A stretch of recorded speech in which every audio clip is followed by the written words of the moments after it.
2 noises, and we'd start our fly-in from here.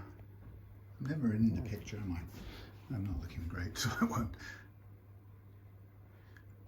Well, here we are. Welcome back to another Reloved Guitars. This is Sunday evening in a springish day today, and that little dot. Look what we've got here. We've got Mike's Levinson Blade. What a beautiful Strat this is. Now you'll note this thing. Look at the contour of that line. Absolutely smooth. Not a straight line in sight. Some manufacturers put a kind of a straight slope off there, and you can sort of shave with it. It's that sharp. But this is pure, lovely, gloopy, soft contour. And of course, look at that beautiful grain picked out there in with some sort of dark grain filler underneath the blood red finish. So Levinson.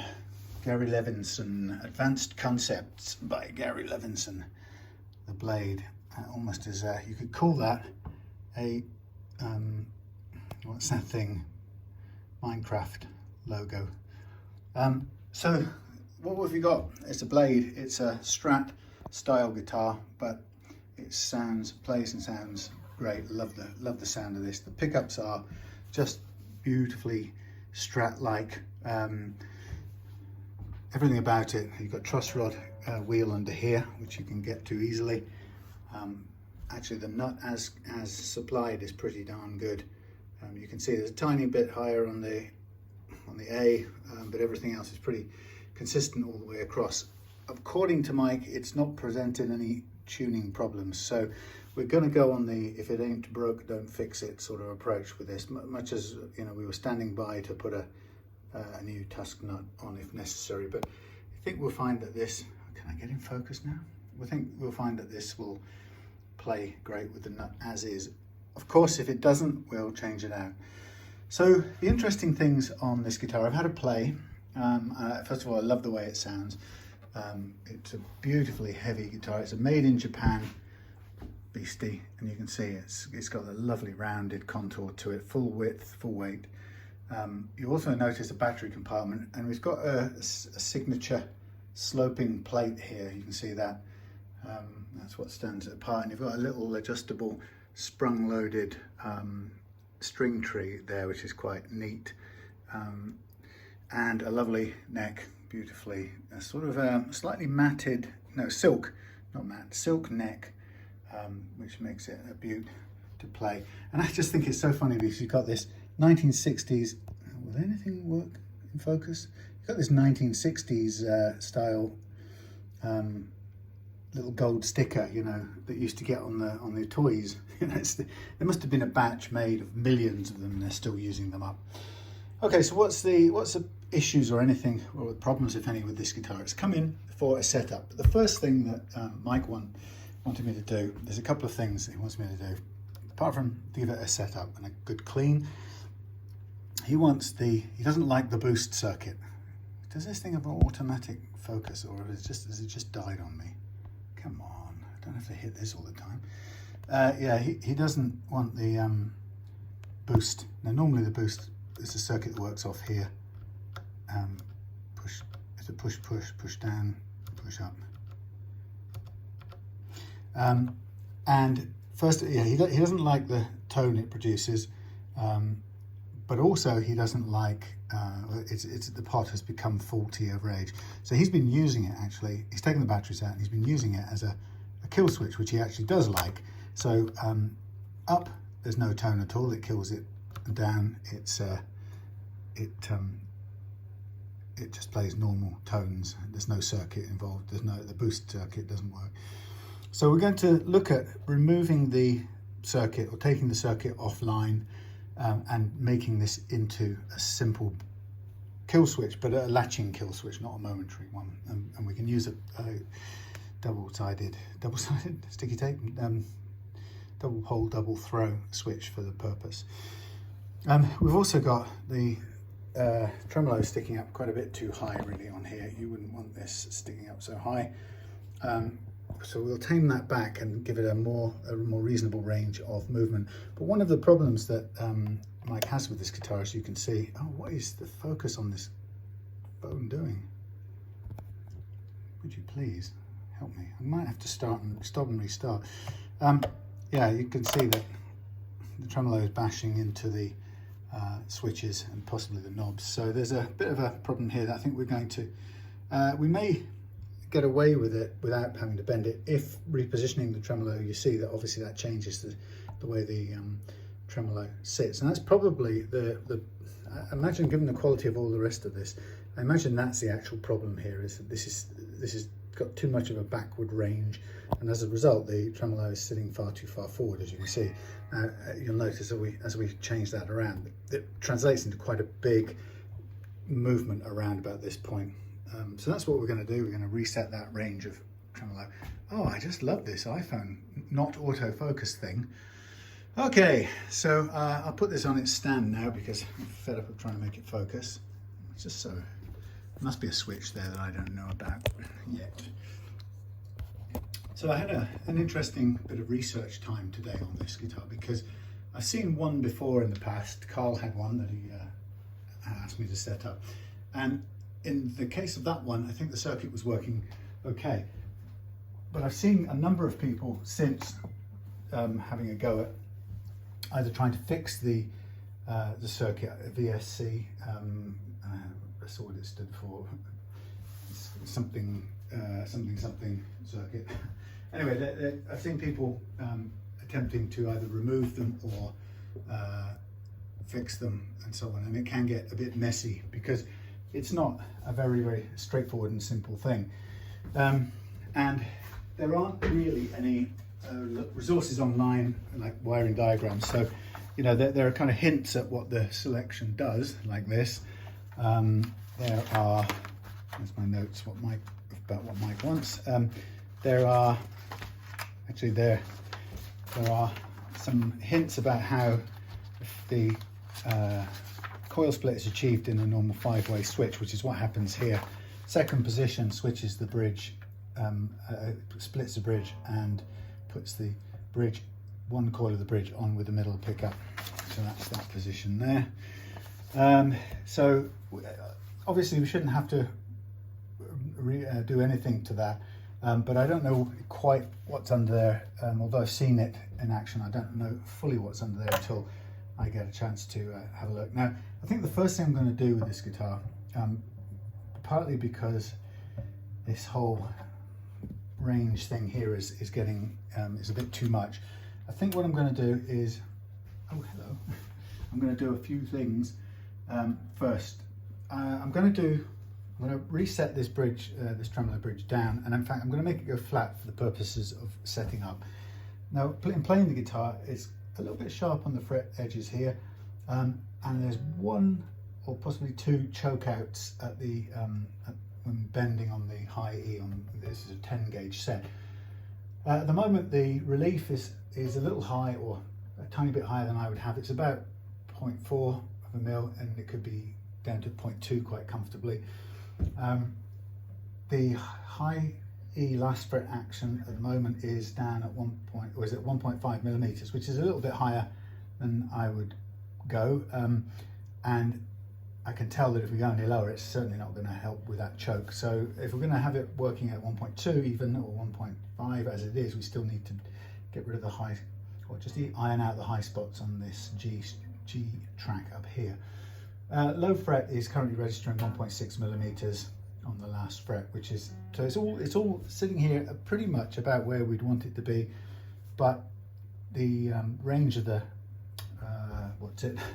bridge is all wrong, and so I think it's a good opportunity now to reset that, and we'll go for we'll set it to locked down in order to do our setup on it. I'm just going to make sure it stays there, get myself a little clear container parts. I'm actually running a heater in here at the moment, which I probably don't need to be doing, but it's temporarily running because I'm just getting the environment a little bit warmed up and de-dampified so that I can do some spraying at the end of this. I'm not going to do it all tonight. I'm just going to do the initial mechanical setup part, and we'll leave tackling the electrics till tomorrow. But this is one of those beautiful guitars that I will take home in between, because I don't want to leave this anywhere out of my sight. There are some times, I mean, I've had absolutely no problem at all, but there are some times where I've had to leave guitars because they're in pieces, but I feel a little bit more comfortable if it's a complete guitar. I'd be more comfortable taking it home between stages. Okay, we'll get our first little, let's have you off there for a minute. Our first little, probably out of focus, I don't know. Does it catch up? Does it actually know how to do it? Is it really not working? It's not working on autofocus, is it? Holy moly, that's a bit rubbish. Let's just lift this out. This has gone in backwards. Is that meant to be that way up? No, it's been put on backwards. That's curious, Mike. Just an observation. Oh, okay, so this is only the battery compartment, not, I thought some of them have the little unit in there as well. Maybe that's already, blimey, who knows. The ones I've been looking at, a lot of them were the three position boosts with EQ built in. So this isn't one of those. This is a simple single stage boost. Now here's a nice little thing, little emulsion things like this, where it's been kind of banged against the wall or something, and you get a little bit of emulsion on there. My polished stuff will take that out quite nicely. Okay, well look, I'm going to put this back up here and try and reset focus, because it obviously doesn't care too much. I'm going to have a look at the setting in here. Somebody has taken off the autofocus, probably me somehow. Okay, so the first thing I'm going to need to do is either I put on more springs at this point in time, or I dial in those things, tremolo, claw, and I think I'll do that because it ideally needs to be in anyway. So we'll just this is going to put a major strain on the strings, so let me just slack those off for a second, just so we're not fighting too hard against the string loading. Yeah, so I've got the environmental heaters going, and I'll switch on the dehumidifier in a little while once the temperature's up a bit. And what I'm going to do is I'm going to do a couple of spray tests. I've been doing a lot of research, or trying to do a lot of research into the kinds of finishes that I can use with my my Apollo high volume low pressure spray system. Now the amazing thing, and I'm going to say this out loud because I've said it before, but I mean I'll say it, and some people might go, oh you idiot, don't you know that you do X, Y or Z? And that might be the case, but I promise you I'm saying it because, being an averagely intelligent person, it still hasn't been possible for me to find what I need to find out. That doesn't seem terribly feasible, but that is the case. So for some reason, a chap like me with a few O-levels and a couple of degrees and stuff, somehow, and the internet at his disposal, somehow, just adding one of these now to help me in the task, somehow cannot seem to find the information, the bog standard basic information. So just try and imagine this from my point of view. I've done as much research to find out what a good starting system for spraying would be, and the answer has come up a high volume low pressure turbine system. So I've gone for one of those. Right, I need an E flat a minute, because this guitar is played mostly in E flat, so I'm going to do it I'm going to work it in E flat. Yeah, so I bought the I did enough research to find out about the actually I'm just going to tune it to A flat, but come on, thank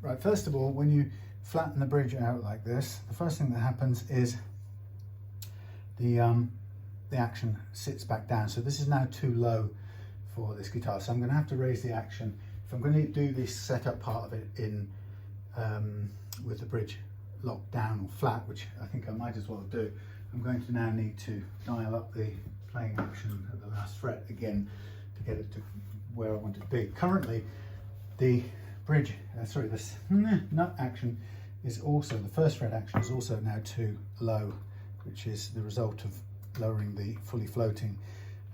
That's always a consequence of changing from fully floating to down only or locked down. You lose a fair bit of height, and in this case, because Mike had it set so relatively high, this has lost quite a bit of height, and in coming down, it's very quickly dumped the strings onto the first fret, and also up here it's choking out pretty quickly. So what I'm doing is I'm now going to just raise the playing action of the saddles back up to give me a workable action. Now this is actually requiring me to stand them up quite tall-ish, which we'll see where it gets to. Okay, that's 1.5, that's just under.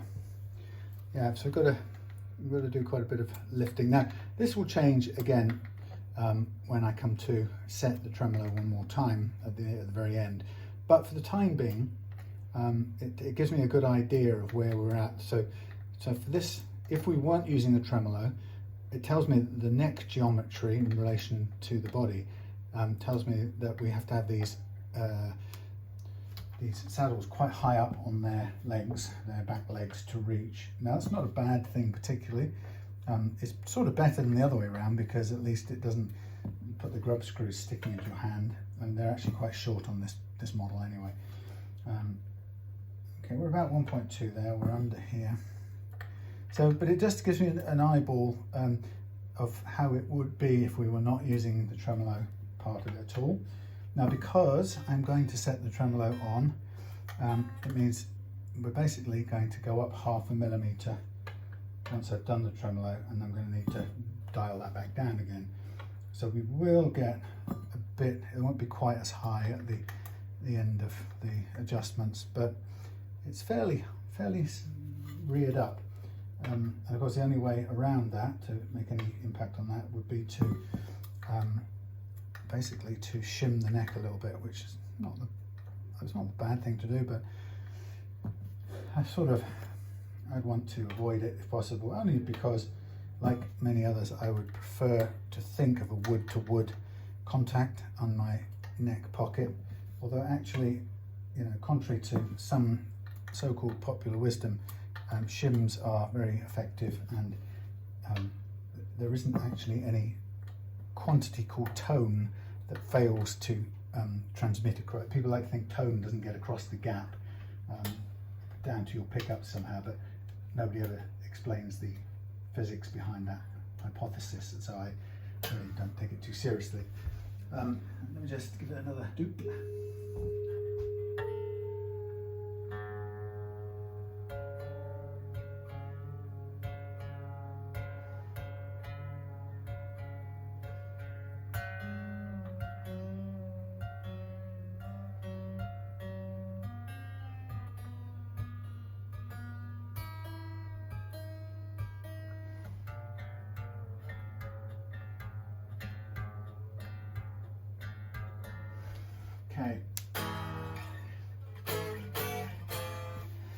Okay, that's just getting it to its playing, to a flat playing height. So, like I say, this will, when this cants up later, we'll alter the, we'll lower it down, lower the saddles down by 0.5 millimeter to cope with the amount of rise that's been added into it. And because I do the same range of movement, I know the amount of lift that will happen when we do it, and it will be exactly 0.5 millimeter, which is quite convenient to know. So just while I'm at it, I'm going to take the the little truss rod wheel adjuster cover off, and then we'll, thank you, we'll be able to get to that. I'm going to straighten it just a tiny fraction, assuming we can get it off conveniently from under these strings. It's a bit bigger than you imagine, but it comes out okay. Right, well, it's not a wheel, but it's a truss rod end with a place to crank it one way or another. I'll show it you in sort of close up if the thing can cope with it. There it lives. It's probably out of focus. But, right, so we've got the bridge down, we've got the action at the nut is okay. We've got the action set here. These tremolo screws are sort of all different heights, which isn't a great thing. We'll kind of take the bridge off and clean it all. I actually keep saying we. I'll take the bridge off and clean it all. But putting it back in, I'll make sure that they're in the right heights. Do you know, I've watched some American people with guitar, and they always talk about height, which is a really strange thing. Okay, so where are we? So I was going to crank out a little bit of, straighten the neck a little bit. So I can, that's not the right one, too big. I can give it a little bit of a turn, put it down on here. Of course, it's difficult to actually get to it. You sort of run out of turning room. Wow, that's nearly flattened it. It's very sensitive. How about that? That is very, very sensitive. I'm going to come back a tiny amount. Really didn't expect that to be so positive, which is great. That's very, very, very, very sensitive indeed.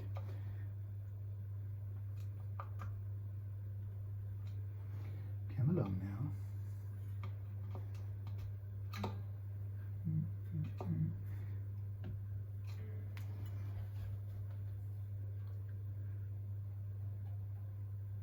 Okay, that's good. That was a tiniest amount actually.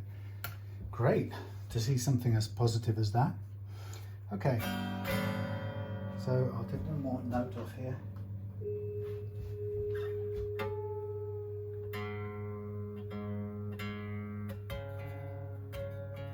Why has that changed?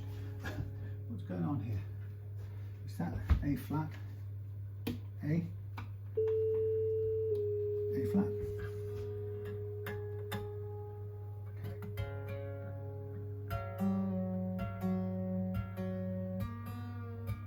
That's the tiny difference that flattening the neck did. Right, turn that off.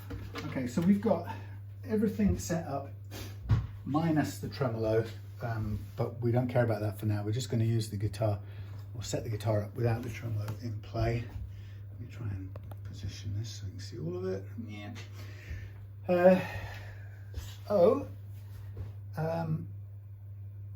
While I'm at it, was there anything else I've noticed? No, that's all good. I think the edges are a little bit sharp in these corners, and I think it would do well just to round them off a tiny bit. I think we'll, by the feel of it, I don't think there's any pinging or gripping in this nut. I think it's originally a tusk, black tusk nut anyway. You can see it's been hand shined or hand polished in the end. There is a bit of fret wear down on these early frets, and actually this fret leveling process will take care of that. It will get rid of it.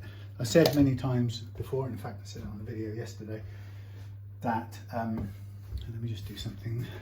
I've said many a time that I won't, no, let's use a different kind. I won't chase after removing fret wear down at that end for its own sake at the expense of fret metal. So unless somebody expressly says to me, look, I want you to take out, these, I can't stand the way they look.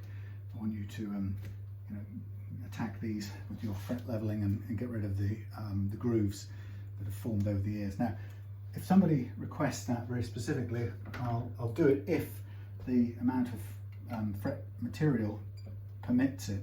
However, I won't do it if, you know, I'd recommend against doing it if to do so would be to reduce the fret metal to a point where it's not playable. So it's a judgment call. And in this case, the guitar's been well played over the years. It's clearly it's been flattened a little bit by play, and there are some wear grooves. And the plan here will be to level it just enough to free up the choking notes at the end here. And in doing so, it will allow me to also remove these little grooves down this end, and they're quite mild, so it shouldn't be too difficult, too much of a problem. But like I said, unless somebody very clearly wants them gone, and if it's a, you know, for somebody, if it's a real priority, the fact that it's got those visual grooves, then, you know, my recommendation might end up being something like, well, you need to refret this because you know, I can certainly get rid of the wear grooves, but you will be putting, you know, giving your frets very little future playing life by doing so. So it's a false economy. Why don't you refret it if you're that concerned? Now, I obviously, one of the other bits of advice I would say is that I've never yet found wear grooves at this end that have an absolutely show-stopping effect on playing the guitar. They can be incredibly deep, as they were on the Yamaha Pacifica yesterday. They can be very deep and still not actually stop you playing notes, mainly because the rest of the guitar, or the rest of the frets tend to level, you know, wear down around them at a fairly similar rate, although not exact because they've got, you know, showing up as a groove. But generally speaking, you have to have a situation where it's very deeply notched before it will get in the way of your notes and stop your string bending, for example. And actually, you often get that with guitars with 0 frets, because the one place, or the one way you're going to get a straight notch as opposed to a soft groove like on these, a straight deep notch is you'll get it from a 0 fret where the string sits touching the fret 24 hours a day, 365 days a year. Now I'm going to use a set of balls A, or otherwise known as my original thingy. Now I just I put new stuff on this one yesterday, and I've used it once, and I thought I hadn't used it at all, but it's the other one I haven't used at all. Now I'm going to use this one here because there's not that much bend in this neck, and I think this would suit it better. And there's kind of different approaches I have. Sometimes it's down to the mood I'm in, which of them I'll use, and in this case today's mood is for the thinner truss rod. Now often when I come to do this, I suddenly realise to myself that this is a bit messy and the underlying surface gets really dirty with the fret dust. So what I'm going to do is just put this throwaway thing underneath for the duration of this, and then I hopefully will keep the carpety bit a bit cleaner. Okay, so I'm just going to now calibrate the truss rod to, I need to reply to somebody who's asked me which truss rod to get. I must do that. So I'm calibrating the truss rod to map as closely as possible the curve, or I should say the ideal curve as represented by these 3 brass feet across the neck. Now it's an ideal curve because it's 3 sample points across a fairly long physical area length, and so it's not an exact map, it's 3 sample points. And the interesting thing is that the truss rod then kind of bends smoothly, and in doing so it makes a more ideal, more perfect curve than in fact the actual neck has. And that's quite important to this process, because I didn't realize how important it was until I've been doing this for a couple of years. So the first thing that, if we just pick up with this, what I'm doing is I'm putting that ideal, that's interesting, straight away, I'm putting this ideal curve onto the actual neck.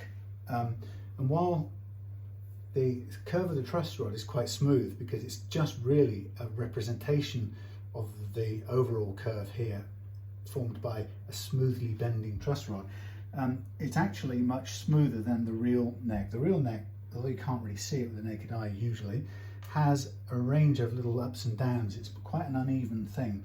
So while these 3 points are an accurate sample of those three different parts of the neck, this ends up being a smoother curve than this really is, although together in total they end up being the same curve, although this one's just made up with lots of little ups and downs, inaccuracies in it.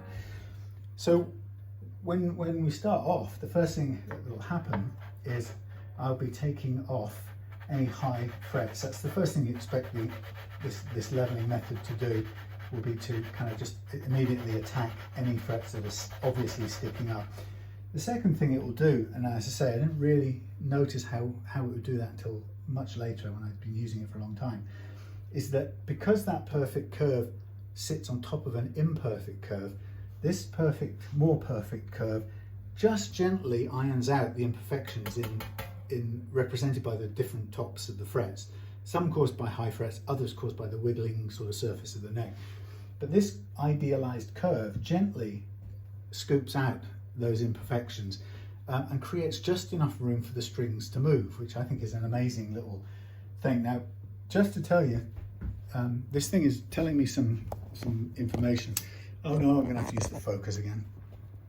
So when you do fret leveling, you get a kind of diagnostic effect. So here you can see hardly any cutting, tiny bit of cut, a bit more, quite a lot more, not much, hardly any, none at all, a little tiny bit, none, some more, quite a bit, more, quite a lot. Now this doesn't mean, by the way, this isn't what I've cut straight away. This is kind of revealing flat spots already on the frets. But what we're finding is there are some low spots here, and that pushes me straight away to recalibrate the banana file, as I call it, just to be sure, because one thing that I know, when I know I've got the curve right, it tends to be, or it is, when I've got the curve right, the frets will cut pretty much evenly across all of them, unless there are some very significantly lower ones. And in this case, I saw a gap around about here not being cut, and a couple up there.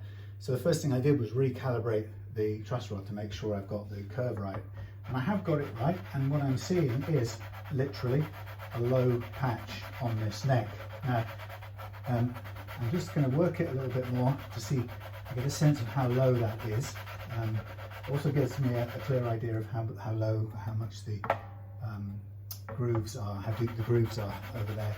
And I'm going to just have a little kind of feel my way up at this end too, to see what's going on. So there's a low spot right there, which actually is okay. It's not really getting in the way of anything. It seems to play okay down there, but it's just telling me the fact that the tool isn't touching those three frets. It tells me there's a scoop in the neck at that point. And it's so small you'd never see it with the naked eye. That's the interesting thing. But the banana file is definitely revealing it to us, which is why I like this method. So what I'll do is I'll just lift up and play all the individual notes, or several.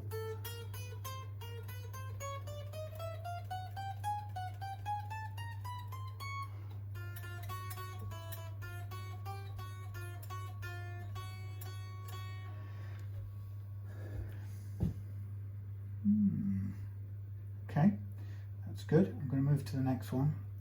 Push this out of the way. Now, the choking part on the bends will usually happens as the high E string transits across the tracks into the G track. So from the E track where it naturally lives, across into the G track for the bend. And there's a challenge going on there because, as mentioned a few times before, you're not only pushing sideways, but you're also pushing upwards in 3 dimensions. So the string's going up the hill of the fret, but it still goes back down to a lower point at either end. lower than the G, which just goes from here, goes straight across and down and to the same level, or down to the anchor point at this end. They're all on the same level. When you bend notes across, you're pushing them up that hill, and it's that vertical movement in this direction which creates a strange geometry where the string has to go downwards to its E track anchor point. Now, because it goes downwards more than a note not being bent, what happens is the clearance then between this bent note at the top of the hill and the next fret is diminished, because if it's trying to be a bit of clearance like that, it's going back down to a low point, and that takes away the clearance. So that's why notes choke out on low actions and tight radii, and that's why on a 7.25 vintage radius, for example,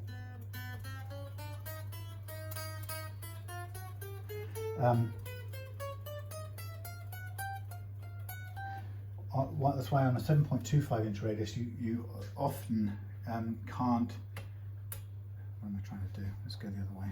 Often you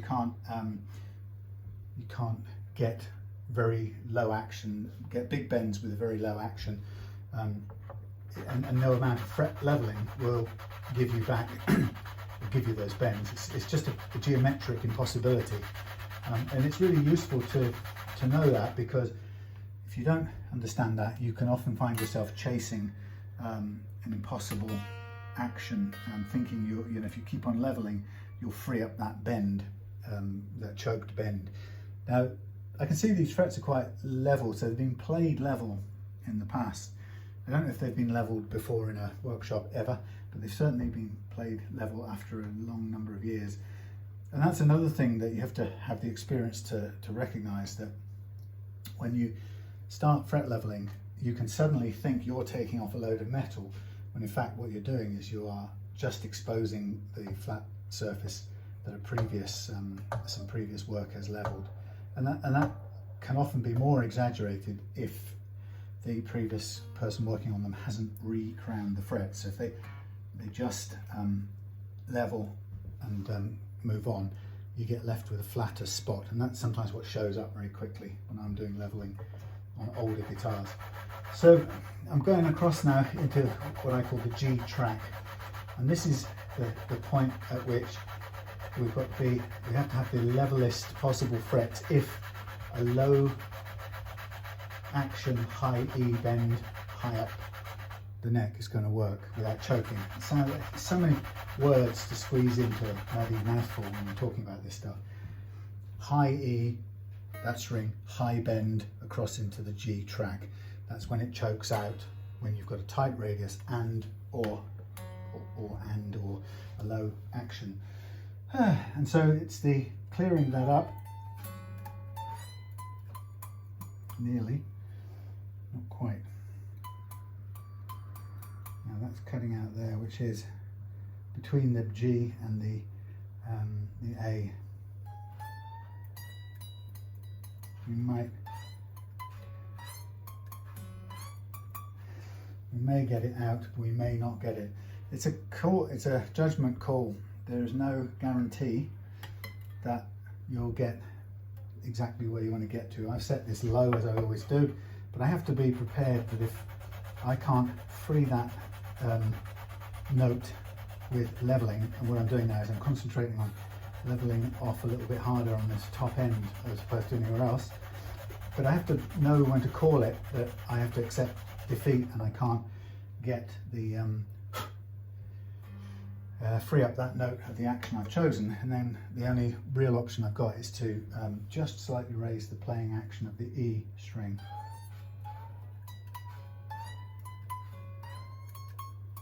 Almost there. Let's go and do the A string now, and we'll kind of cross the area between the two, and then we'll see where we're at. So each time I move a string, or track I should say, I'm just checking the calibration, and after years of doing this, it's pretty easy to tell when the truss rod isn't matching the 3 points, i.e. it's not representing the curve very accurately.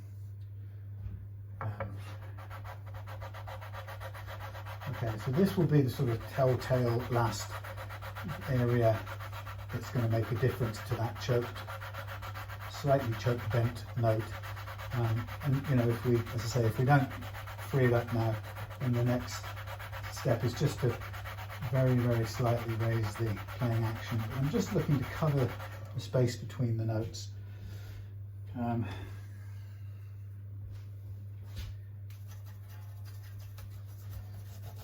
I think over the years I've found this leveling technique just so elegant compared to other cruder methods. They're so close to it. Let's look at what we're actually got here as the last fret action. I know I'm right on the low spots here. Well, I have to say I'm on about 0.1, sorry, not 1 millimeter. So I'm going to just do a tiny adjustment to be more realistic. And I would say that's my 1.2 right there. So if this plays, then we're on the mark. Yep, there you go. So a combination of getting the action to where it needed to be, which was a tiny bit higher than I'd set it. I'd ended up setting it at 1 and it needed to be 1.2. That's how tiny the differences of the amounts we're working with here are. Oh, hang on, have I done that bit? Yeah, I've done that bit. Yeah, that's tiny amounts of difference. A tiny adjustment will suddenly clear up the choke and free it up. But by the same token, we're vulnerable to tiny changes, equally tiny changes caused by temperature and humidity, and that's something that's really important to keep in mind. And I have to remember that, because my temptation is always to push to the lowest possible action. It's a sort of, I'm challenging myself, if you like. The danger of doing that is if I get it to play here today at an incredibly low action, like I say, we're then working with such tiny tolerances that all it takes is, you to have one more radiator on in your house than I have in mine or something, and the neck can respond by changing shape slightly, and in which case the change in shape very slightly instantly could take away that tiny clearance that we had, and in which case you get a guitar that suddenly buzzes and you don't feel good about it.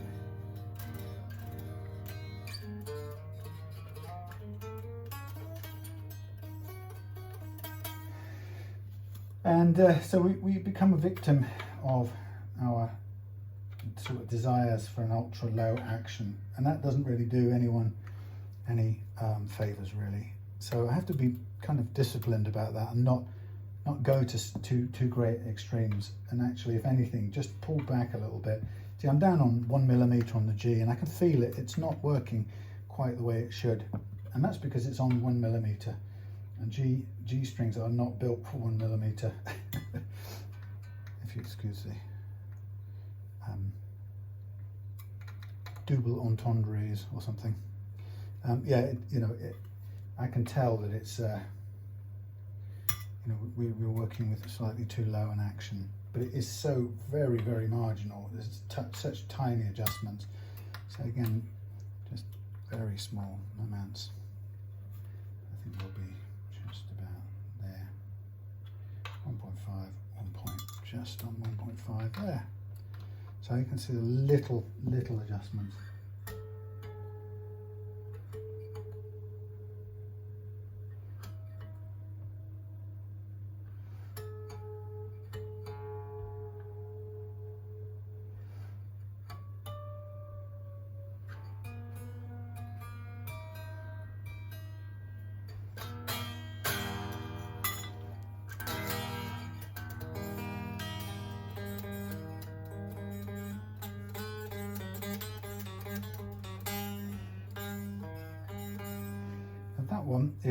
That G is very slightly slapping, shall we say, down at the back end or the nut end of this. We're on 1.2, it's just a little bit low, but if I don't like the way that it sounds, I'm going to do two things.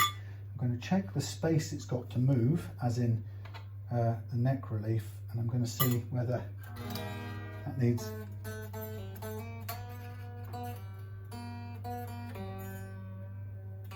opening up a bit. I've also got a sneaky suspicion that there isn't enough relief on this G string. That could be what the problem is. Many guitars opt for a one string tree. Well, there's about, what is there in here? Let's try spot what the angle is. It's very hard to physically measure it. There is an angle there, but it's very slight.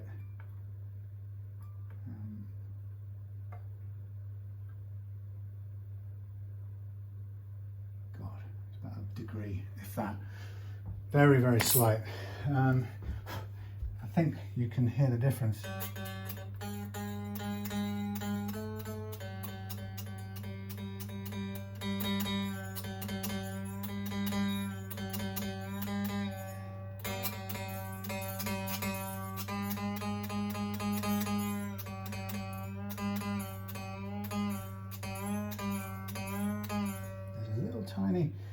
Tiny little zing going on there. I think it's because of the flatness of the neck, which we can afford to just re-slack a little bit, tiny bit. Since it's so sensitive, I can hardly touch it.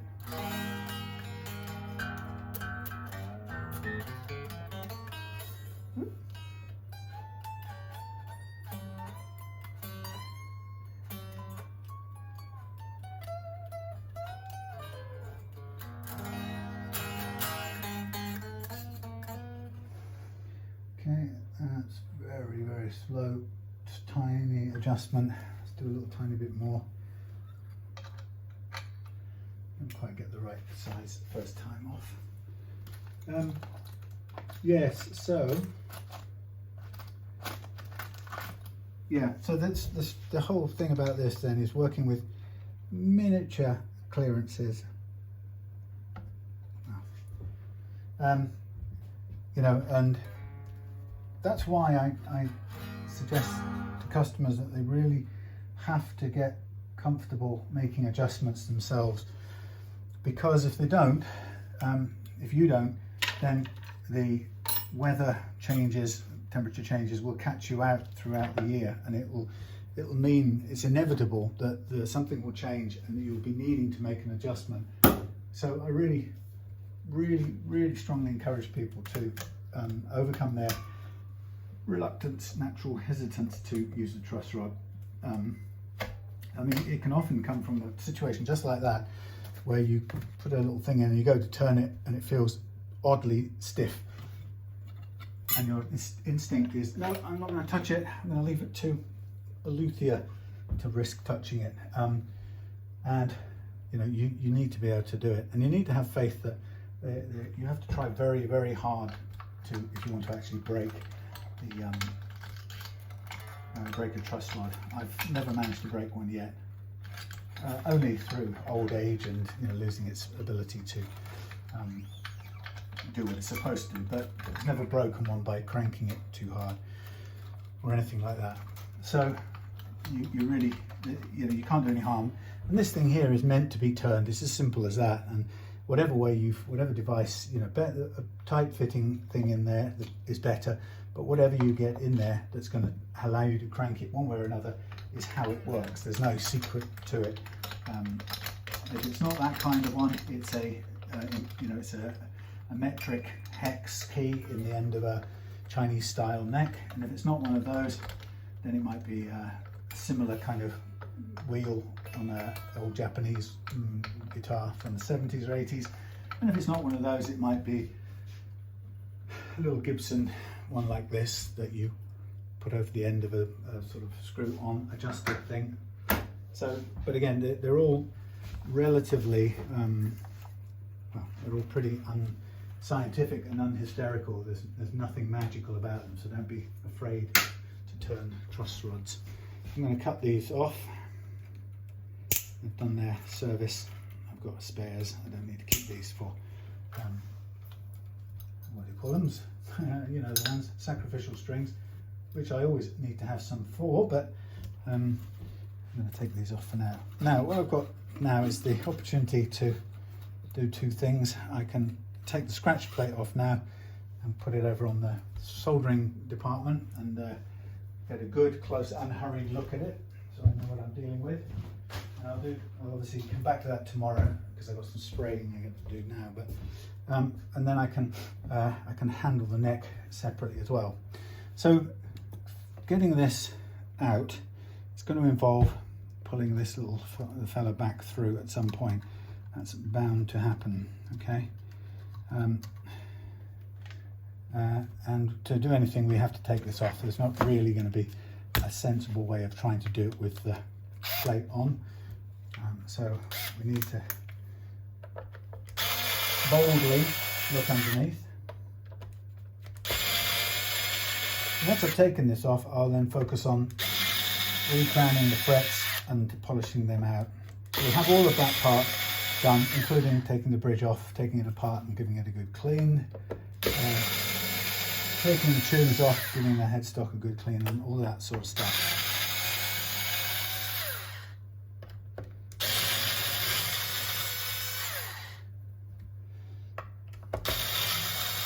We'll also get some of that secret guitar sauce onto it. I'm just wondering actually whether it's good for a buffing. We'll have a look. You never know. It might just be easier to use the polish with a good rag. Now under here we expect to find a black jack socket unit with 3 wires coming out of it. And we aren't going to need those 3 wires when all's said and done. Okay, so it's not a black one, it's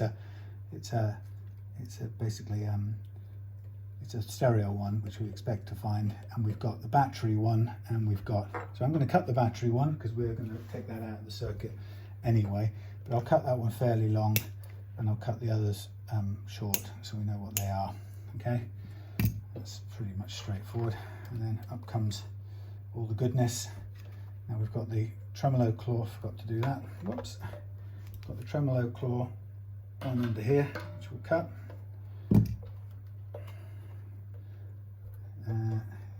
Where's that sticking? Let's get those out first. Come along. Oh no, that won't fit through. Right, okay. Ha. Okay. Let's do that there as well. So that won't come out. Oh, it hasn't cut it. That was clever. Thank you. And then we've got one here going to ground the cavity, which is your Faraday shield. So there we have our not so crazily complex arrangement. That's our little push thing that we're going to replace, take out of the mix altogether. But we need to just track. I'm going to spend some time tracking everything through so I know what's doing what, and I'm confident that it's all in the right place where it should be, and so I know where it's going to be. So let's get these out of the way. You can go there, thank you. You can go there. We'll do a bit of tidying up in a minute. Okay, while I'm at it, let's take the springs out of here and get the bridge off so we can do some cleaning. So there's some scuffs and stuff on this guitar. The springs are also, 2 of them and the third one I added, are also splayed out, which would upset some of the purists that we know. Again, it's one of those stories I haven't heard a good argument why actually that has any major effect at all. But some people drive them crazy. Now, we'll have a look at the underside of this bridge plate in a minute.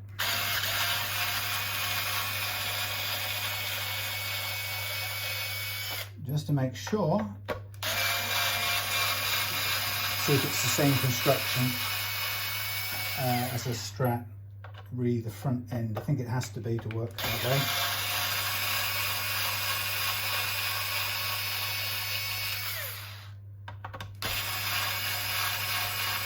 But I suppose this is no doubt ash. It's either ash or alder. I don't really know alder to recognise it, so I'll wager it's ash. Okay, so like a standard Strat tremolo, it's got a chamfer on the front here, and you have to be careful not to screw it too far in, or else you force the tail end to go up when you don't need it. It's a nice block. Would have fun cleaning that and cleaning out this hool. Now what I'm going to do now is, well, we're in this mode. I think I'll get the tuners off as well, ready for a good clean up. Are they the right size? Are they coming off? Yeah, they do. Just a nice opportunity to give them a freshen up. You know, if your guitar can't be refreshed a bit, then what else? You know, why else is it coming down for a setup? Yes, for the technical side of the setup, but also it's spa time. You know, and this is the best way to get underneath the tuners, get around the tuners. If you try and work around them to clean, it's difficult. You don't really get a good run at it, and particularly if you were going to, for example, buff it, I think is the right word.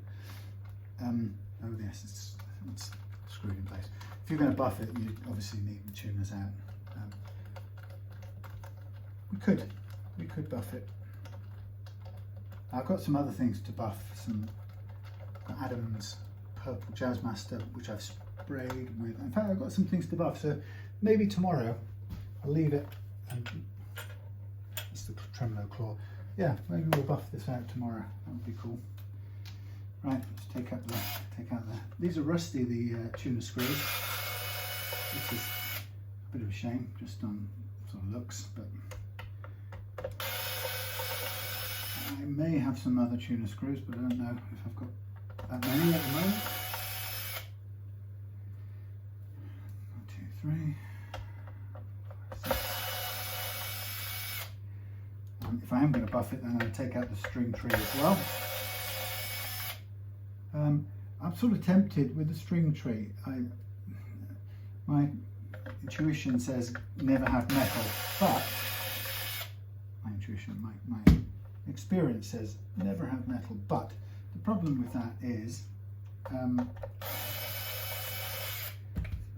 put this out nicely. Spring unit,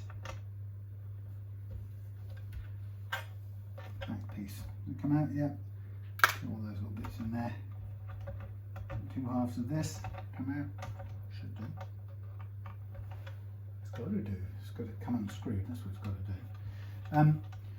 Yeah, the thing about this little string tree is it's iconic of the guitar. So you know, I would prefer a tusk one, but that's just me speaking. Okay, so there's the thing on the back side, yeah. Screwy bit on the back side. Right, so next bit now, before we finish off this for tonight, is to mark up the frets. And now I'm going to do the recrowning business. And this will take the flat spots that were either there before, which I think there was pretty good, quite big flat spots before, but it will take the flat spots that were there before and or that I've helped to make in leveling the frets. And then the concave file that I'll use will round off the edges of those frets, and that will return it to an arch shape. I'm just trying to find which end. Jumbo frets these are, and I'm going to want a brass wire brush to clean these. I don't know what you can see over there. What's happened to this thing? Yeah, it's not too bad. Something like that. Sorry. Yes, so I like to keep cleaning the file in between runs. Now what I'm also going to do with this is I'm going to let it run this time right up and right over on the ends, just to get rid of these little sharp bits right on the end, which I think are causing the frets to feel just that little bit too sharp. And it might still need a bit, in fact it does need a little bit more. I'll do it I'll manually do it with the little file afterwards. So now I'm just running along with this crowning file, and the idea is to file off the edges of the flat area, leaving a thin line of marker pen on top, which will let me know that I've reshaped the fret, but I haven't lowered it any, which of course is quite important since we spent time leveling it. The last thing I'm going to do now is just scrape it down to a different height and make it uneven again.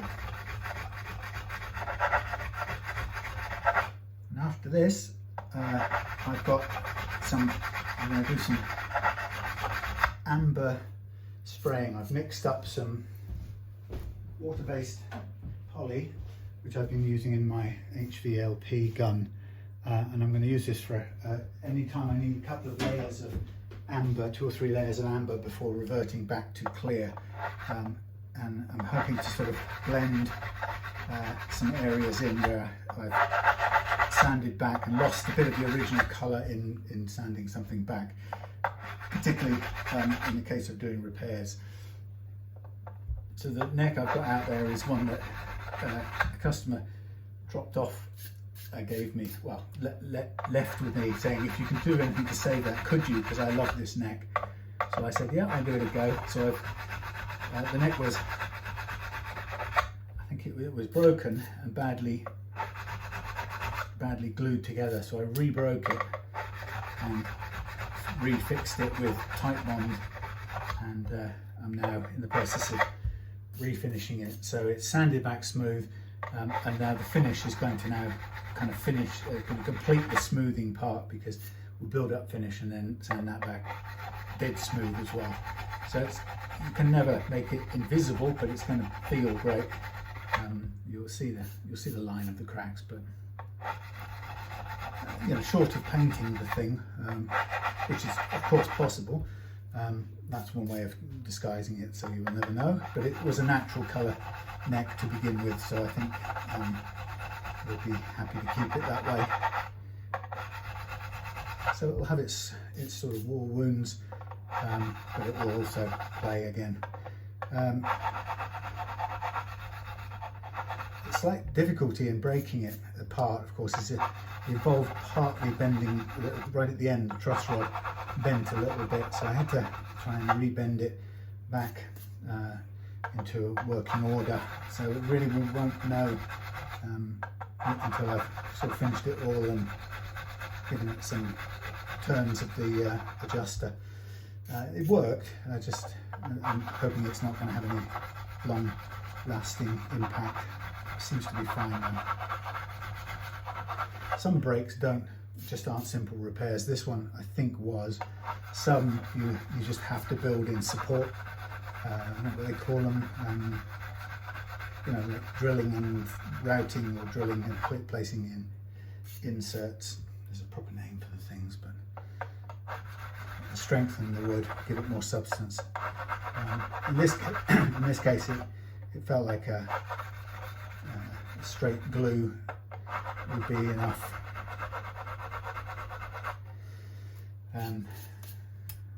But we shall see. You know, if it comes to the time when we load it all up, it can't hold the weight and something breaks, then we'll know.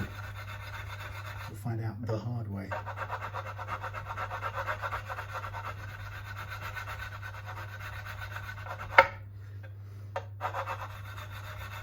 Okay, so you can see that I'm spending quite a long time on these, which tells you that these frets have been fairly heavily flattened. And I know from experience that I haven't done that. So I've done some flattening, but not this much. So this has either been worn flat by playing. I think it's been leveled by someone in the past as well, because usually I don't think you get this.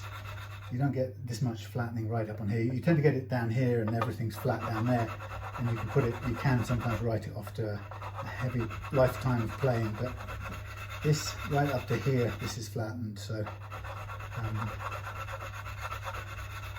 feels like it's been leveled in the past. But I don't know, so I can't prognosticate or something. Okay, so now what I'm going to do is I'm going to just look at rounding off before I finish on this for the night. I'm just going to kind of go over these little edges here, which stick out, and I'm just going to round them off, because what we don't want is them to be kind of biting into the hand. Now, the downside is that it always ruins, not ruins, it slightly spoils that beautiful sort of laser cut fret edge that you can, if you want the sort of Instagram photos of the, the most machine finished looking laser cut frets on the planet, then you don't want to be doing this, because this sort of rounds off the things that otherwise make that thing look like a machined arch at the end, at the end of the fret, cut end of the fret. So you really only can have one or the other. You can have comfort, or you can have this machined precision style aesthetic. So I'm always erring on the side of comfort, and if you can, there is no value to these fret ends being laser beam cut. There's a value to them losing their sharpness, so that they feel soft to touch and to play. So hence this little bit of tidying up here. And I'll do it on both sides. Turn it around and do the other side, but it's just a little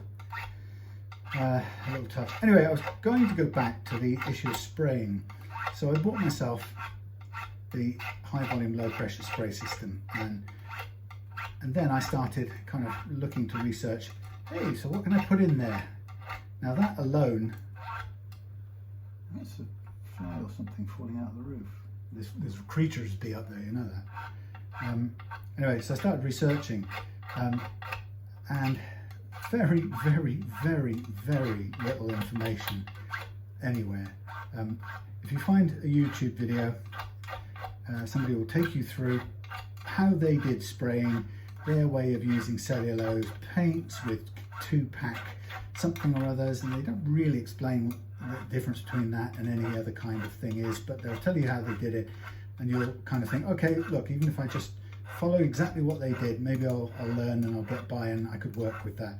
So you start looking up the products they use, and of course they are no longer available, or you can't get them in the UK for love nor money. So you kind of go back and you start again, and you type in things in Google like what paint, right. So first of all, you've got to differentiate between there are terms people use that you don't know about. So for example, when they talk about lacquer, they mean several different things at different times. So sometimes they mean just the clear stuff that you shoot on top of your wood, or on top of some other colour if you put colour on it. Sometimes they mean something else that I don't even know what it is they mean, but it's the terms people use never appear to be completely consistent between whoever uses the terms. So you never quite get to a set of distinctions or definitions that are dependable and that can help you in your search. Now, you could say, well, all right, find somebody who's in the business and knows. Now, I have spoken to a couple of people in the business and who should know, and they tend to do that thing, as well-meaning as they might be. They do that thing that experts in their field sometimes unknowingly do, and that is they kind of assume that the basic landscape of the thing or the terrain you know like they know it, and they don't explain to you the fundamental definitions and terms and things, so you still really don't get any further. So I've spent so much time looking for what I can shoot out of the gun, the system. Now, it wasn't long before I discovered that I could buy lacquers that were good for spraying cars, maybe, and they would be called things like 2K lacquer for and you go, okay, what's 2K? Oh, it's a clear coat, cellulose based finish that you spray on top of your color coat. Okay, that's looking good. So you get that bit figured out, and then you realise it's cellulose based and it's stinky and it's poisonous, and you have to have, you know, full scale ventilation, and you have to be able to do it with air breathing masks and whatnot. So you go, okay, look, the whole point of this, getting this thing, was that I wanted to do water based more than anything else. So you you go back and you start looking for water based. Now I finally found a supplier of water based materials called Morels. So I thought, okay, I'm nearly getting there. You get down to it, and then you find Morels. I actually phoned somebody up, and they were local to me, and they sold Morels water-based interior clear coat gloss. Yay! So I thought, that's brilliant. I am home and dry. So I thought the first thing I'm going to do is I'm going to buy some of that, and then I'm going to work out afterwards what colours I can put with it, because that wasn't even immediately apparent. So I bought the clear stuff, which was about £35 of a 5 litre tin, which is not a problem. And I promised myself that I would start using that, and if nothing else happened, I would spray that stuff neat, if you like, onto wood, and I would get good at putting a nice polyurethane water-based finish, see, I knew the terms now, onto clear wood, you know, raw wood. That was my plan. So I got that far, and then I did a couple of tests, and lo and behold, it looked great on timber. I haven't yet got a fully glossed out thing going on, but I figured that may just only be a matter of time and thickness of finish. So, you know, at some point I will build that right up. And again, it's how much you do is a trial and error thing, and you have to kind of end up making your own way of assessing the quantity you put on, because it isn't very easy to figure it out how much you have or haven't put on. So I got, you know, first couple of times I got fairly comfortable using the spraying stuff, and I'm thinking, right, I can do this. So the next thing was, what can I do for colours? I still haven't found any solid information about colours. And even if you go online, you go, what sort of water-based colours are there? And you don't really, you get all kinds of conflicting information. There are people that will just tell you, oh, that all acrylics are water-based. You go, hang on, I thought that came in a stinky tin with some sort of solvent, and it's acrylic, how's that water? You know, what's watery about that? And they don't tell you, but they go, no, it's definitely water-based. You go, oh, okay, so acrylic paint that comes out of a tin for your car, like Halford's paint that Adam's got me doing a few of his kits with, you go to yourself, so that they're calling that water-based. And so does that mean that it'll work well with the waterborne clear top coat that I've got in my tin over there, which I'm shooting out of the gun? And then you start thinking, well, maybe it will, maybe it won't. So you go looking for an answer on it, and you can't find a damn thing anywhere. Nobody tells you, nobody gives you a definitive answer. You go and look, can I spray water-based poly over Halford's acrylic or high coat acrylic? And you will not get an answer. You just will not find a clear answer. So I figured out in the end, the only way this was ever going to come to anything was that I just had to try it.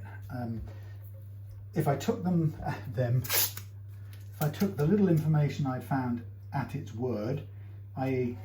if acrylic car spray paints really were effectively, essentially water-based, and if my tests show that you can spray over them with this water-based poly and it comes out fine, then I just thought to myself, okay, if I can make that work, then I know that I'll have a range of colours that I've used before.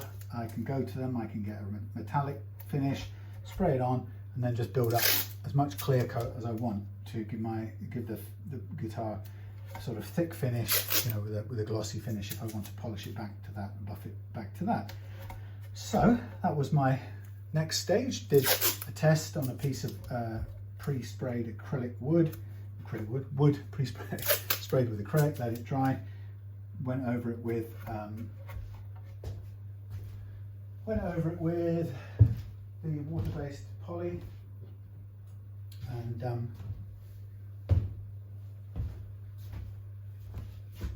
put some of it straight onto the wood and put some of it straight on top of the metallic blue, and then sanded it back a bit, not perfectly, as you can see it's got kind of pits and stuff all over it, but I sanded it back a little bit and then I buffed it out, and that is bloody good. So I'm kind of thrilled. So on the basis of that, I went ahead and sprayed Adam's Jazzmaster, that I'm making for him, kit in is a purple metallic Halford's paint, and I've gone ahead and finished over the top of it with waterborne poly from my HVLP gun. Next stage, I looked some more research today, and then somebody decided to tell me, I mean, the thing I couldn't find is you sort of think, all right, great, I can use an acrylic car spray paint from Halford's or High Coat. That's great, you think to yourself. And then you think, okay, but what about, is there any other kind of paints that I can spray out the gun? Because the whole point of buying the gun is I don't want to spend my life spraying stuff out of tin cans, especially with a stink. You know, I'd like a nice low fumes system where I can just put some inert, harmless paint into my little gun over there, my little tank, and just shoot it out, let it dry, and then build it up with clear stuff over the top. That's what I bought it for. I don't want to be using spray cans if I don't have to. Now, of course, right now I have got, at least I know, if somebody says to me, I want, for example, I'll show you, I've got a neck that I'm rescuing, broken neck. It's a great old thing. I've never seen this brand before, actually. I've never had one. It's a Star Force that's broken, and I'm going to put this back together again, glue it, repaint it. I'm going to sand this off, repaint it, refret it, and it's going to be a nice new neck. But so I want a colour to go on the back here. Now I go looking for, what do I go looking for? So water-based colours, right? Is there such a thing as water-based colours? Well, no. You put water-based colours in and you'll get all kinds of strange things.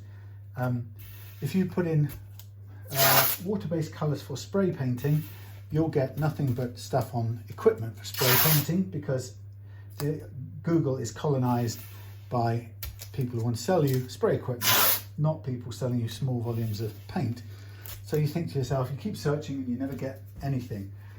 And so I kind of gave up with that, and I thought, what am I going to do? Furniture, paint for spraying furniture. So you go and look for that, and it starts to show you interior furniture paint. And there's nothing that comes up. You find the only things that ever they point you at are strange fillers and some clear stuff for, I don't know, but none of it is good old-fashioned colour. I want a solid red colour, for example, that I can spray, build up, and then cover over in clear. You know, just, I don't want it translucent, I don't want to stain, I just want a solid, flat colour. Opaque, I suppose is the word. So could I find it? No. So eventually I found my way to Dulux for some reason. And somebody said, or some bit of information online said, oh yes, Dulux, that's a latex paint. All Dulux emulsions are latex paints, sometimes known as acrylic. I'm going, well, which is it, latex or acrylic? Because apparently acrylic, that's supposed to be okay, isn't it? Water-based, I'm told. But anyway, so nobody can tell me whether Dulux really is, in any meaningful sense, oh Christ, look at that swivel, is in any meaningful sense either water-based or related to acrylic, but apparently it is. So latex and acrylic have some sort of relationship that nobody will quite explain to you, but you think, does that mean actually I could have the free run of all of Dulux's home emulsions to play with, or are they something different again? I couldn't find an answer to that. I couldn't find an answer to where I could get said latex paints. And so I found my way to looking at Dulux's paints, and then I remembered that actually out in the shed I had a blue emulsion-y test pot that I bought from a local supplier for the simple purpose of trying out doing a guitar in that colour. Now I can't remember if I actually did use it for that, but anyway, the point was it was still there in the shed, so I went out and got it, and I went ahead and I thought, first test I'm going to do is I'm going to paint it straight onto a piece of wood, and then I'm going to lightly sand that back, or I might even not sand it back, I'll leave it dry a couple of days, and then I'm going to spray that stuff to hell and back with clear water-based poly. Now I haven't put any kind of preparation on here. I've not put any sealer, so who knows what it's going to do. But my first goal will be to see what happens to the kind of combination of the two. If they sort of go into a slimy mess, then I can say, Dulux, maybe possibly called Dulux latex emulsion-y type. You know, they call them vinyl emulsion. What's that? Nobody tells you. Is it the same as latex? Is it the same as acrylic? Is vinyl acrylic? Is acrylic vinyl? Who knows? So it's basically, for a little guy like me, it's going to be nothing but trial and error, and I may end up with the oddest combination of paints ever. You know, but I'm not kidding. I have started from scratch, and I have looked with an open heart to try and find information, been willing to learn, right? And that's not normal for me. No, I've been definitely willing to learn, but my God, is there no clear information out there? There is none. So, you know, it's one of those things that I keep thinking, one day, if I could just get to the bottom of what the heck is going on in such a way that a beginner could find out just enough to confidently get started. You know, that's all I want. I don't want to be an expert in it straight off. I just need enough to take one step, and there isn't enough to give you one step other than you know, do what certain people have always done, like buy some nitrocellulose paint, buy some primer, shove it on, shove some colour nitro on top of that, and shove some clear nitro on top of that. You know, that's about all that's told to you as a for certain, and it's no surprise, because guess what? A can of nitrocellulose paint is about £15 or more these days. By the time you add in the transport, the courier transport that they send it by, you know, you're talking about somewhere about 20 quid for a 400 millilitres can of nitro, and before you know it, you've chucked about 6 cans of nitro at a project, and then you've chucked another 4 cans of nitro clear on top of that, depending on how thick you want it, and then you've gone and sanded half of it off and wasted it, burned through and all that shit. So it's hard not to be cynical and say, well, they don't want you to have a simple way to do it, they want you to pay 20 quid a can. You know, and as soon as you discover that, lo and behold, high coat is actually a perfectly good guitar finishing paint, you what? It's only £5.60 or maximum 7 quid a can. Wait a minute, that's half the price of messing about with nitro. Oh yes, but nitro has a sound all of its own. No, it doesn't. Come on, you know what? Nitro has a sound of the cash register going. That's what it does, you know. So you discover that that actually car paint is not only good, but also the metallics, for example, are just perfect. They just work straight out the can. Most of them you can spray on, and lo and behold, you've got a passable looking metallic finish without even putting any put any clear coat on top of it. That's pretty impressive for a £6-7 can of car spray stuff. So I don't know, it's hard not to be cynical about why people want it to be difficult to do. And of course you also get the feeling that those people who are doing it for a living are in some way also holding on to their knowledge, so that, you know, not everybody figures it out.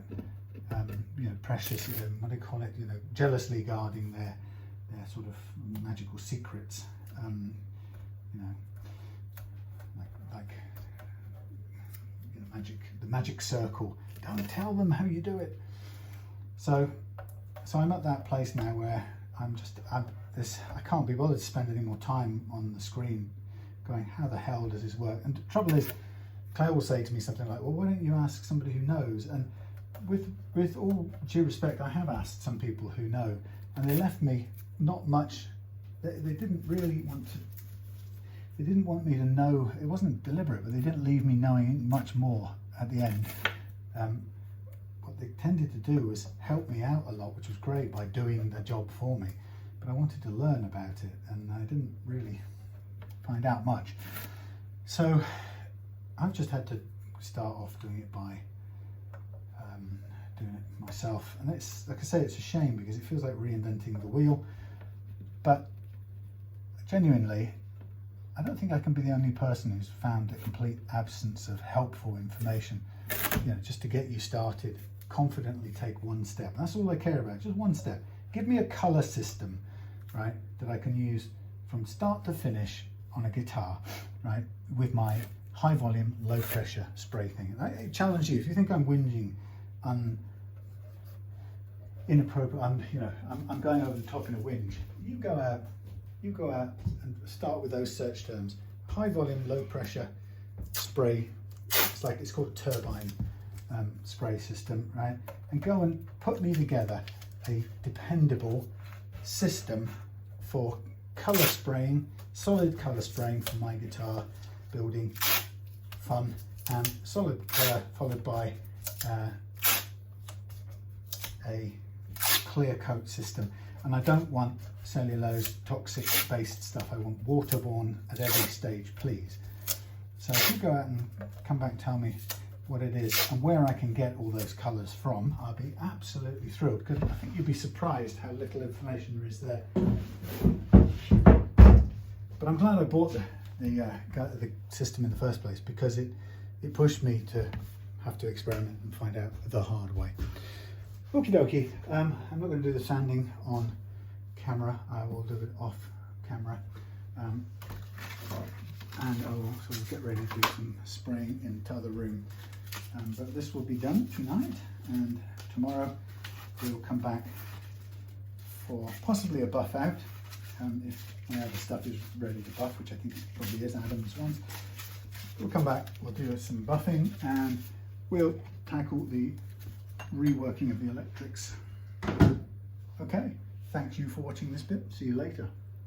Interesting little setup here.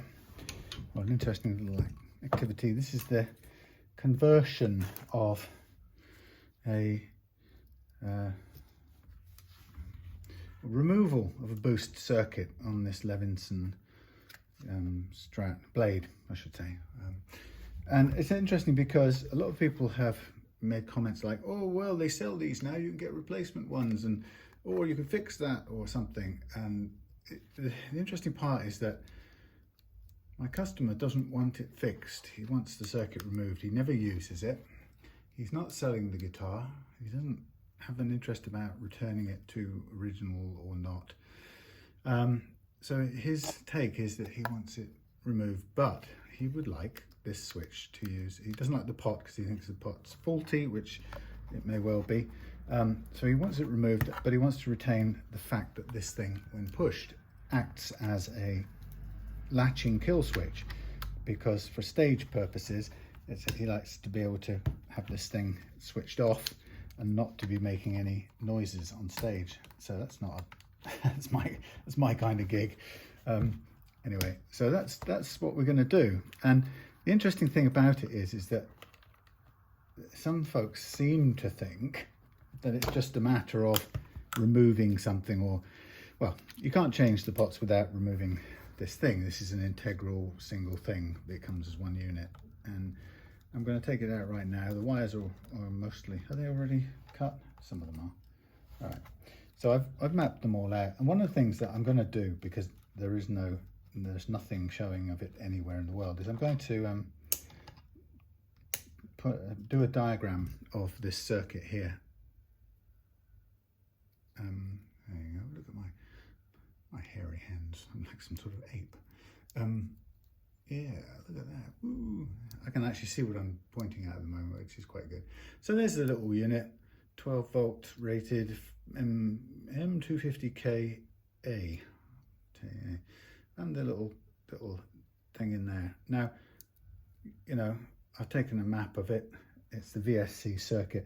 Now, what we've got here is a sort of wiring setup which is designed to, what is it designed to do? It's designed to do the switching on the position 2 down here. This puts on half of this pickup, splits part of the coil, and I think I can see how it's doing that.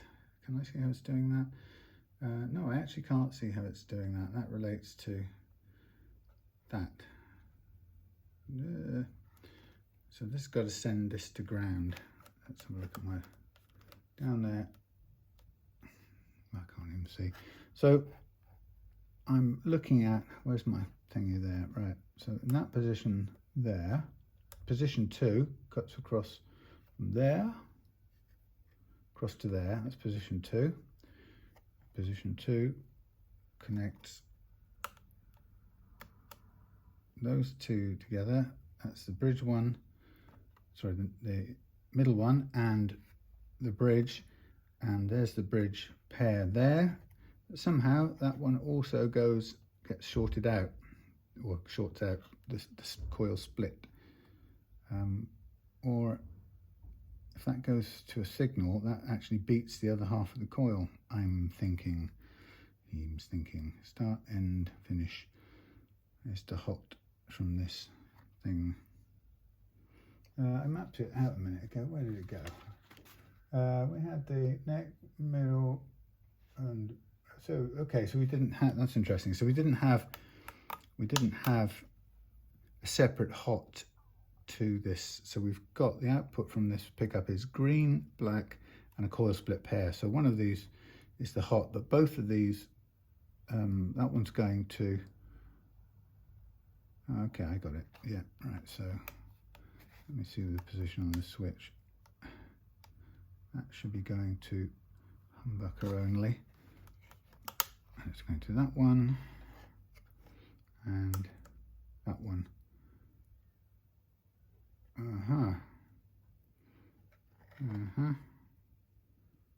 So that's full strength. Okay.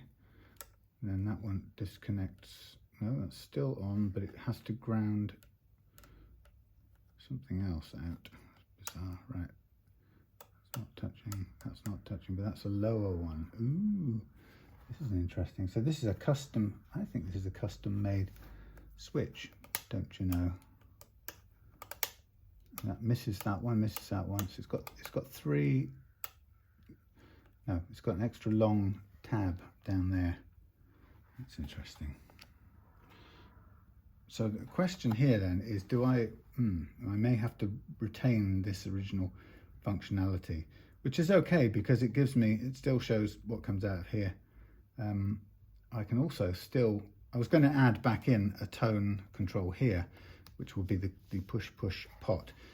So I'd need to take off cut that and take my tone controls off the switch itself. But again, that's not that difficult. So anyway, well, it shouldn't be that difficult, but we shall see. So this is the old game.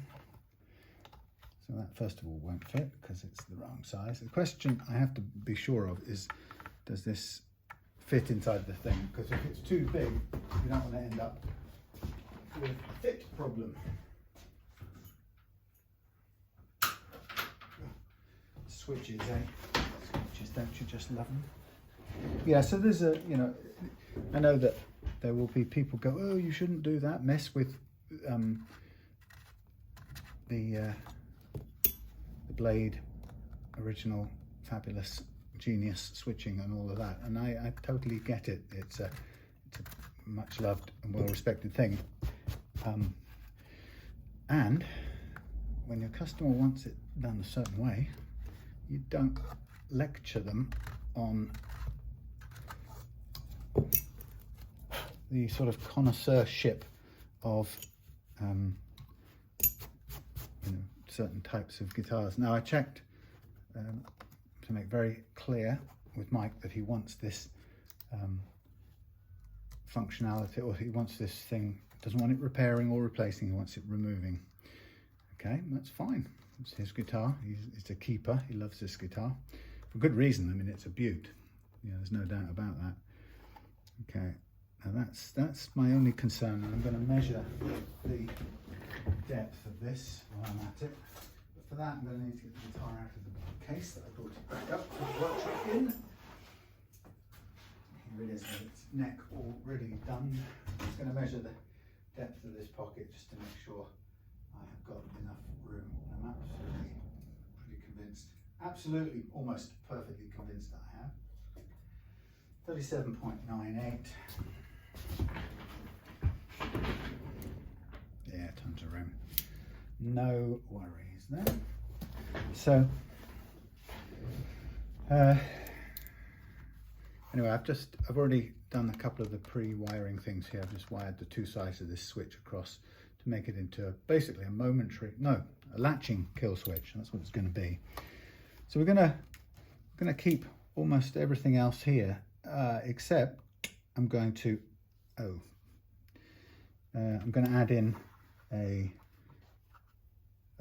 tone function on this one. So I'm going to use this little, what you call it here, which I get good lighting. I don't know what you can see, what I can see. So I'm going to make me a little tone circuit. So we'll have two separate tone circuits. I'm not even going to get stuck into that business of trying to run two off one. I never figure that out in my head. I always get it wrong. So it's getting two separate little fellas here. First one there. And we're also replacing the jack with a regular, but nonetheless an all parts. Oh, it's a new trick, I think, actually. So here's our first, adding the 473 micro UFs, whatever them things are. That's my additional thingy, capacitor. Now always you find you haven't got something capable of holding this up. Let's try to stand that up just there for a minute while I do this bit.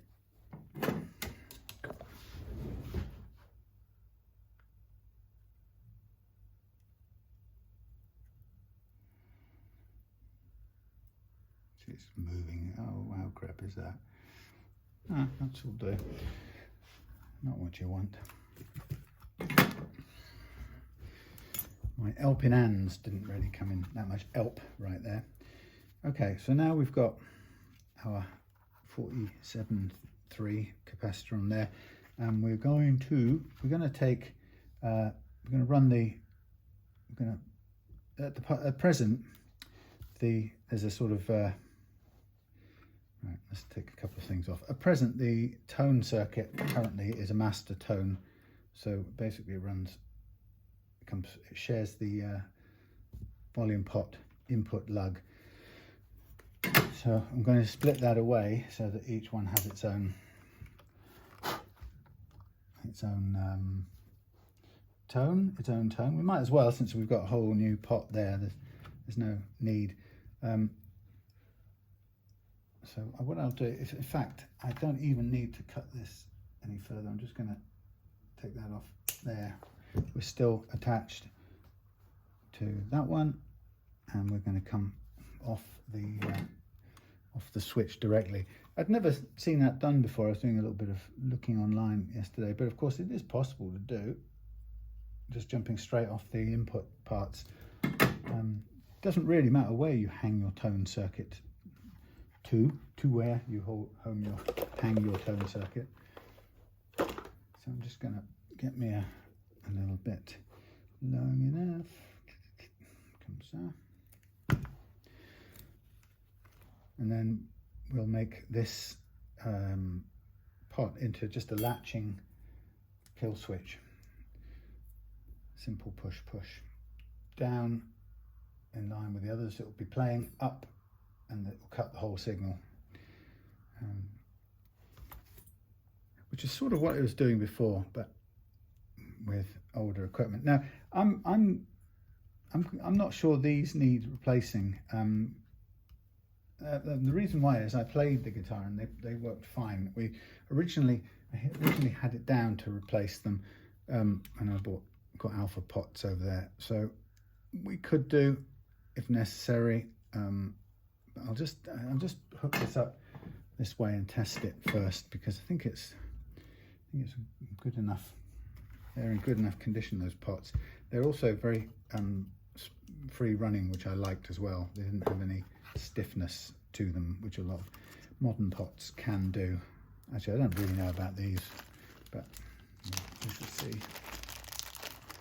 Yeah, much stiffer. I mean, you know, good quality pots and all that, but stiffer to the touch.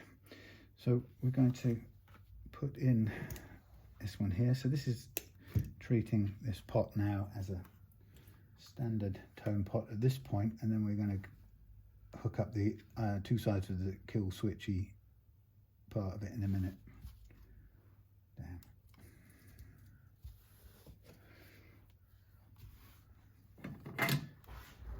I was moaning the other day about these PVC wired soldering irons. I can't stand them. I need to get a silicon wired one. I finally found silicon wired hookup wire for making these connections, so I've just got to get the equivalent for the soldering iron, because this PVC wire just dangles around everything. Okay, so we are going to have this as the middle pickup thingamajig, the miggle pickup tone circuit,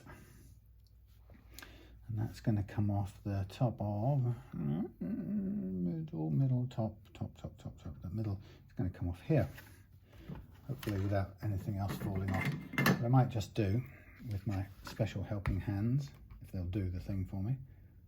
Will you please? Yeah, maybe. I'll just add a little bit of solder onto there, make the connection a bit easier.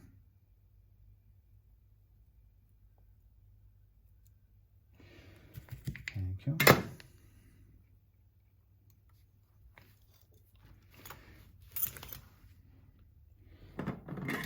Okie dokie, let's get that out of the way.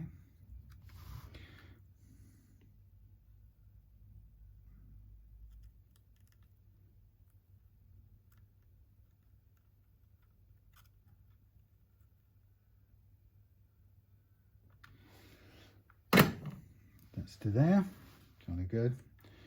That's nicely in the way of the next one, which is going to be to the middle. Now this has got it back to front, but it works. It's different from how I would do it, but it shouldn't be a problem.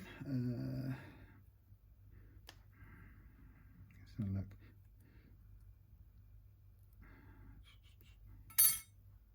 Yeah, it hasn't reversed it, it's just changed the input in the middle around for each other. And it could be a reason for that, which could be something to do with turning one down, not having a load drain or something on the other one. There's some occasions where that works, to switch them around. So this one has to join, actually I might have just underdone that one.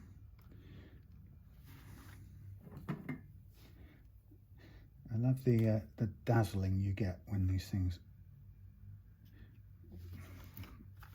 when you're working with metal tin foil on there, it really dazzles you sometimes, so you can't see what you're doing very well. Okay, let's try this end.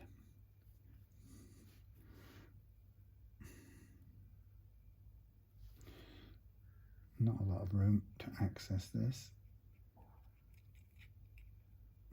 Go in sideways, please, my friend.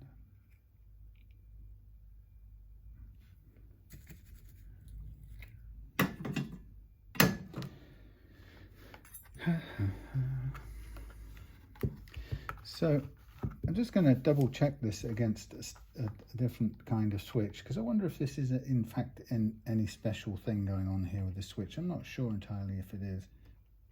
What I want to get is this under here. Get a bite at this lug. Thank you. Tar. Yeah, maybe I'm imagining it that they're in any way different from any other kind of switches. Be worth checking. Right, again, I just want to put a bit of loaded solder on there.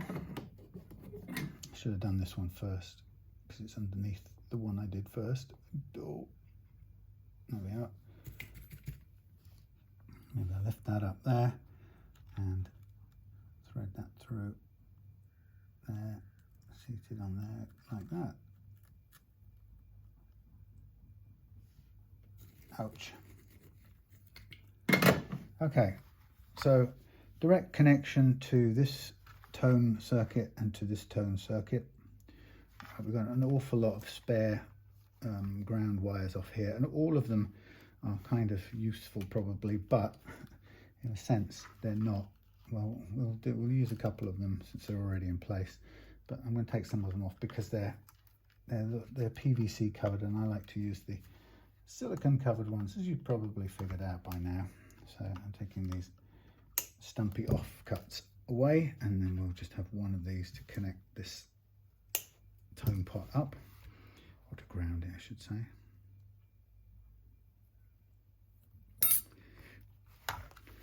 And then we'll fit some solder on there. Don't know what you can see.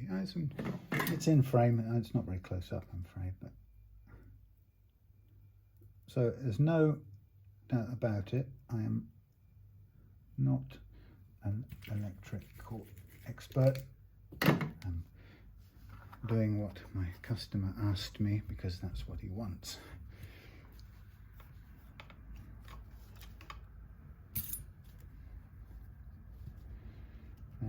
This could go, it's a bit long now, silly.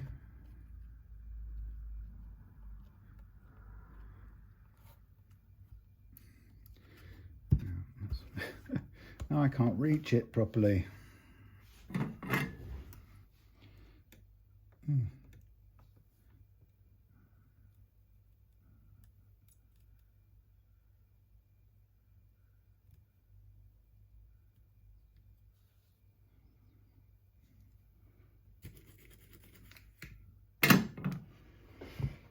Make sure that's connected. Yep.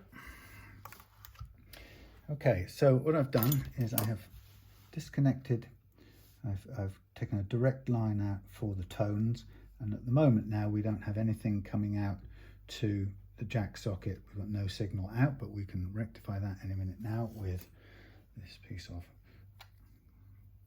output to jack plug wire. So it's a simpler arrangement now than before. It doesn't use a stereo plug the way the original setup did. So I'm thinking that this should, oh no, what am I doing? This doesn't work this way just yet. Hold on. What it does is we need let's have a red wire. We need a wire from the volume to this pot here. So we're going to go there to there. That's going to take it to the kill switch. So from the output of the volume pot to the kill switch, and then it's going to go through the switch either on or off, and it's going to come out the other side, and it's going to go to the jack socket, which will use that piece of wire that we just had.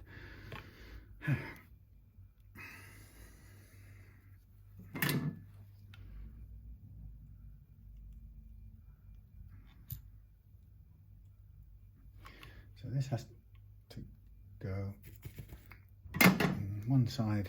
The first bit goes in the volume pot output.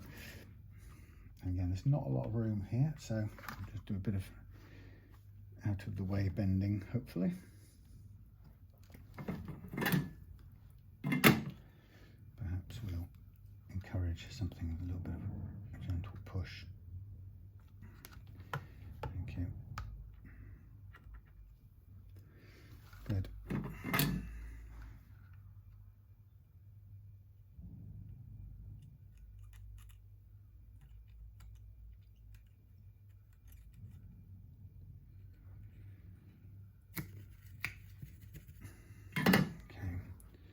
Output from the volume all the way round to, which way up did we have this? To the left side.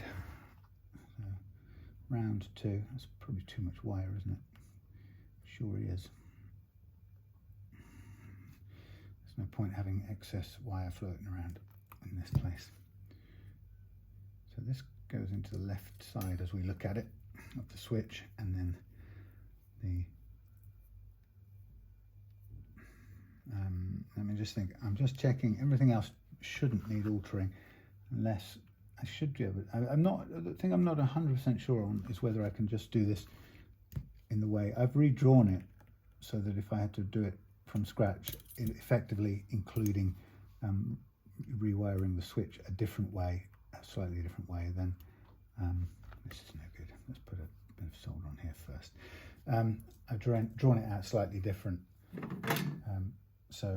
But I think there's no reason why this shouldn't work this way. I'm just looking at in this one, the greens, one goes to the green. No, sorry, there's 4 wires, and what there isn't, there's no bare wire in this mix. I won't know without digging into that thing, but it appears to be just 4. It appears to be the black, the green, the coil switch pair. The black is the live, the coil switch is the red and the white, and the green appears to be the only ground in the mix. So that's fine. The guitar ground has to go to the other side of this pot, though. That's the important thing, which I haven't yet done. Where does it go to? Oh yes, it has to go to the bottom part. So this doesn't really fit very well. Let's heat that up and get a shot of it.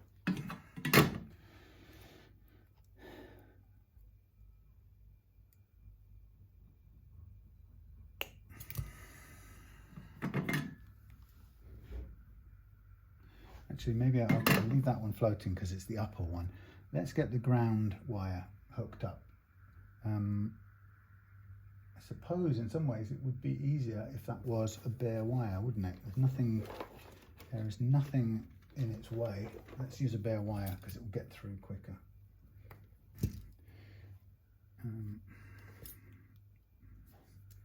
We've got to go. Let's put some solder on it.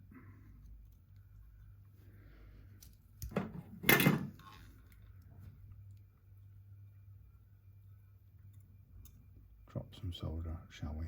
Right, there's a bit of solder, and we're going to hook that onto the lower of these little devices here.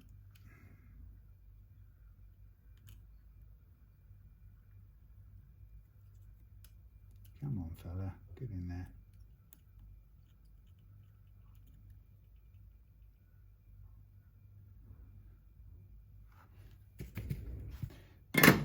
Not ideal. If I had my time again, I would redo the wire, but that will actually get me to there, no problem. So we'll just flop that onto there. So that's grounding out the bottom part of the switch, all of which will ground back to the jack and ground to the outside world.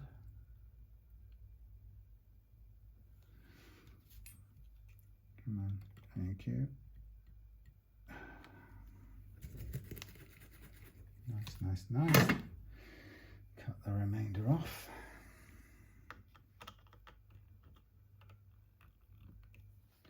Okay, so that goes to there, safe from anywhere. That's grounded. In we come with the red one. There's that clear of there? Yes, it is. That's good. Let's put that in there.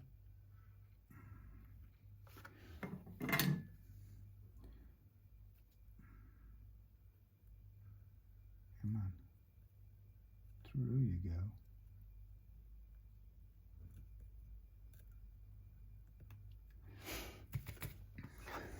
I'm just going to hold this up here for a minute. Sorry, it's not a very visual thing I'm doing.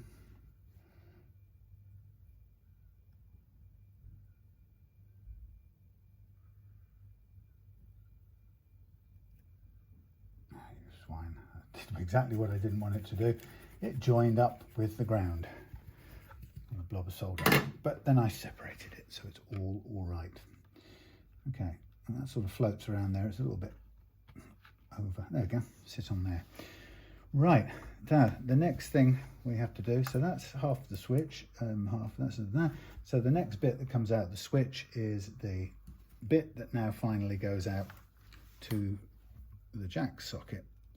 And then we need a couple of extra bits for the shield and for the tremolo claw. So what I'll do is I'll just, now we get a little bit of this, a little bit of that. Let's go longer on this one. So we'll tin both ends of this. How long, what is the thing? It's about very short, so we don't need all of this. Let's not get stuck with too much.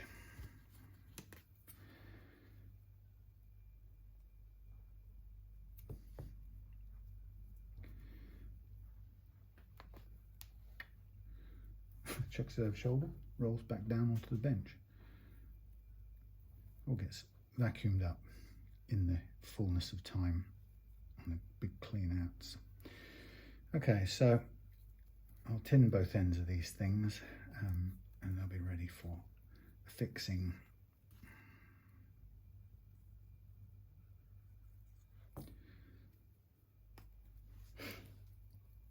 So just arrived today is a vintage brand SG, which is in for a setup. That's cool. So I've got that, and I've got a Pacifica coming, and I've got a vintage V100 coming as well at some point. Let's get some solder on there. Right. Righty-ho. So on this bit now we're going to attach the output of the switch is going to be here, but where we want it to go, let's have a look. We want that to actually go, let's go through this side, and then we'll put the ground on the other side. So that goes to there, which I will carefully move. So I've got this bloody PVC getting in the way of everything.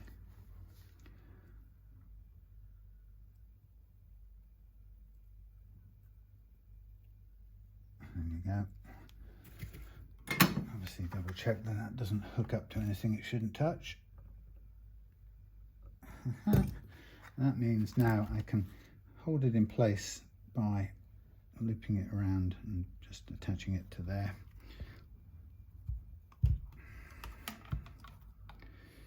In some ways it would be better if I went right around the side, if I can reach it. Just keep it under a little bit of tension so the live wire doesn't go anywhere, but kind of difficult to hold it, actually almost impossible to hold it down. Let's have a look, can I do it?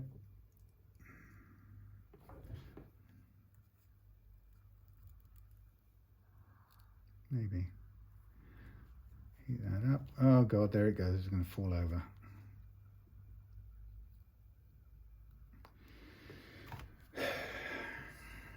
Should have some other kind of thing to hold this up.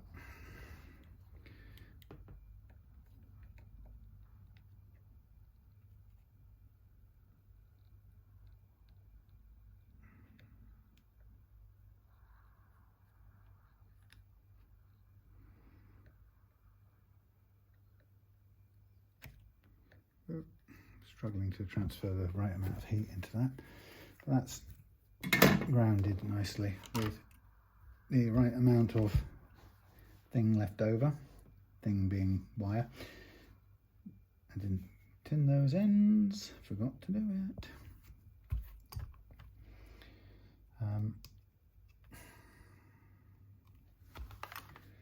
I'm not sure I find any of these helping hands that good really, but this one at least has got some muscle to it, which I can't say for the other ones.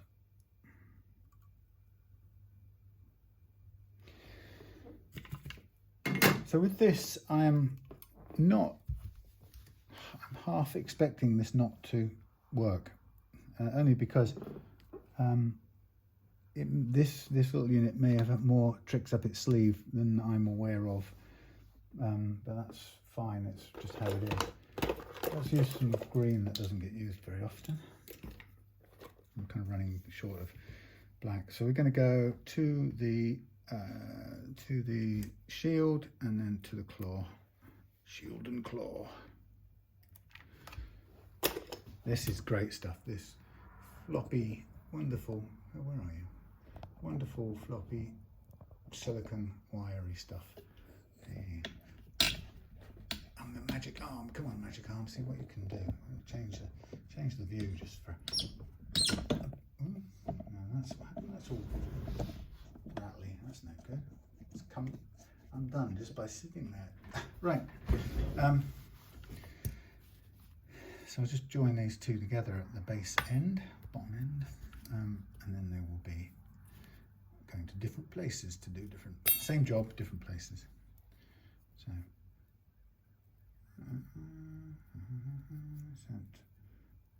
sent.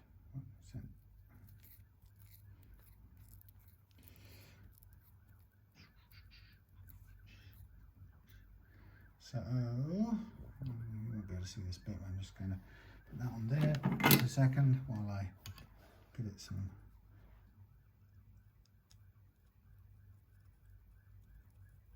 tin. There's actually a noise of an ambulance-y type police car thing out here, which in this part of the world is very, very unusual. So, weird. Hope whoever it's for gets the help they need quickly. Okay.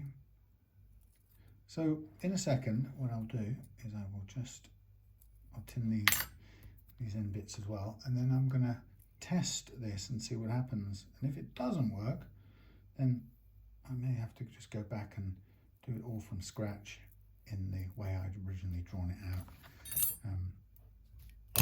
Because I got a diagram for the coil split, auto coil split on a 5-way switch, and that's a very standard setup, and there's nothing special about the switch that features in that particular diagram, whereas I'm not entirely sure whether this Levinson one has a special quality about it that enables it to do its Levinson style job, which is not necessarily its same as its job in any other part of the world.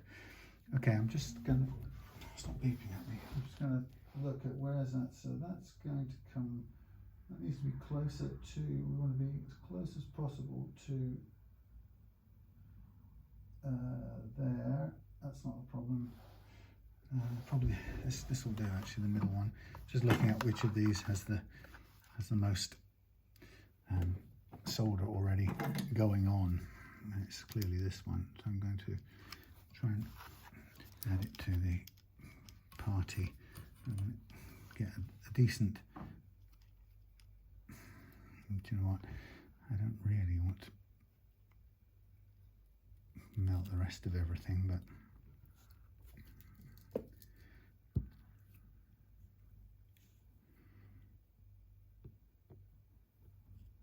struggled a bit recently to get this soldering iron to put enough heat into a pot, and it's doing the same thing here now. There's a lot going on this pot, and it really doesn't want to do it. It might work better on the very edge, but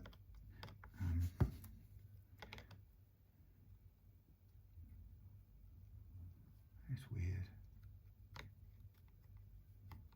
It's just not melting that solder. It's at fairly high temperature. It's so weird.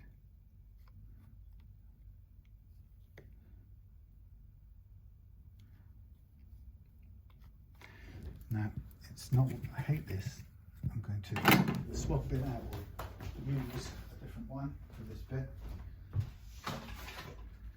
And I did this for last time and switched it out for this old-fashioned draper thing, and it worked beautifully, unfortunately.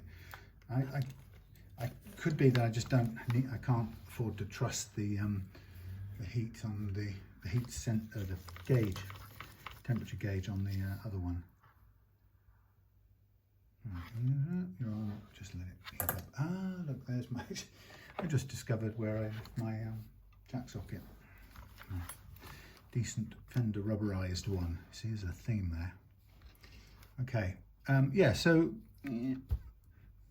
we'll see. We'll see whether this works. But theoretically, it should. Things being equal, but then things aren't equal.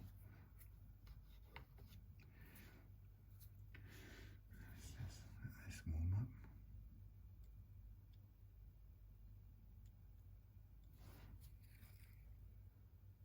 Yeah, it's getting warmer.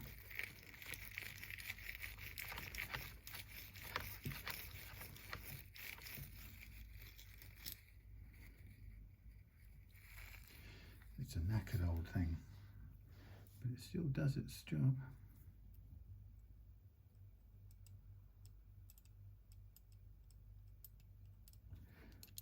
It's actually loose. It'll fall off.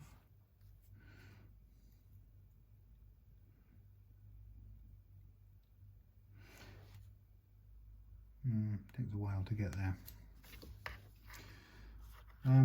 All right, listen, let me put that, let me try and put that there to be heating up. And let's see if we can do a little tester, see if we get any sound out of it. Now, like I said, I wouldn't be at all too surprised if it doesn't work due to complexities of unknown quantities as a result of the way that little circuit board handles things, but we shall see. Oh, crap. Sometimes these are good, sometimes they just don't grip anything. It feels like a bit of a lost cause, but I couldn't be without these gripper things, these teeth, because it's the only way of checking things out. That's not very helpful. You can hear some horribly loud buzzing noise. So everything on.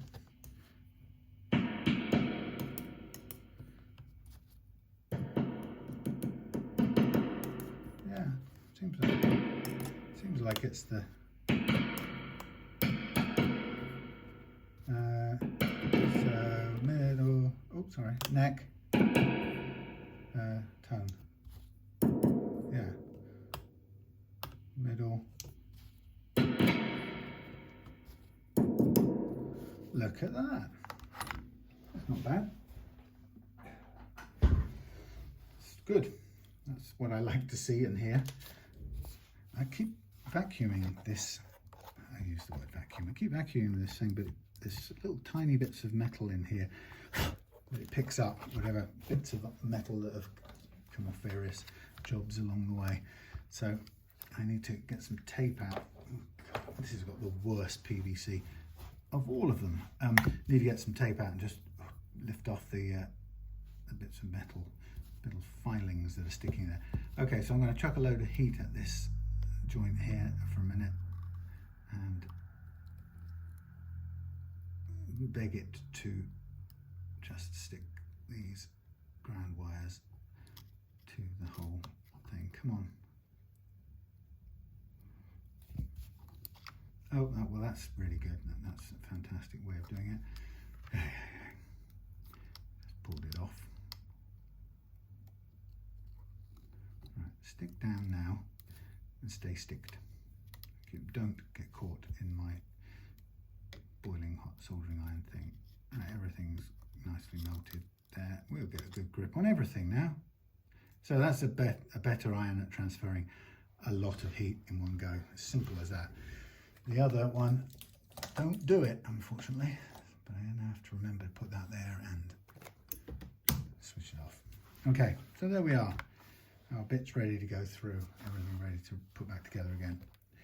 And it works. Like I say, I think I will keep these original. And it's also so I can keep the original capacitor in there as well. We've added a new one to the mix. I will give it a squirt with some cleaner in a minute. But we'll give everything clean now before we go put the knobs back on. Figure out the best cloth for the job. And then it'll be a case of re-establishing, reinstalling everything. So it's, yeah, we'll get some, what the word is, sticky tape on that. Can't really do a lot to clean up the scratch plate. It's original. You can't. I mean, I can put a bit of naphtha on it just to clean some of the goo off. But I think, generally speaking, it's going to be as clean as it is. And I'll just get the iron filing-y bits off. I'll also shoot some contact cleaners into the original pots. Give everything a bit of a clean as I go with this naphtha, but it doesn't, on an old pickguard, it doesn't look fantastically new or shiny. As you can see, it sort of leaves a bit of a residue. Not residue, it's just, it can't shine it up because it's an old guard, and it just has a certain oldish look to it. And that's, you know, scratches and marks and stuff. So you sort of end up, give it the best shot you can between the pots. And then, oh, what was the thing I didn't check? I didn't check the, I will do that actually before I do anything else. I didn't check the kill switch bit. It worked earlier on, but I'm just going to double check it because there's nothing worse than putting it all back together again and finding that that's the one bit you didn't get right, which is not a very good thing. So let's hook this up together again. I just, while I've got the soldering iron here, I will also take apart the original jack with the stereo thing. Right, let's just put this on here. A quick way of testing this is to use yonder tuning fork.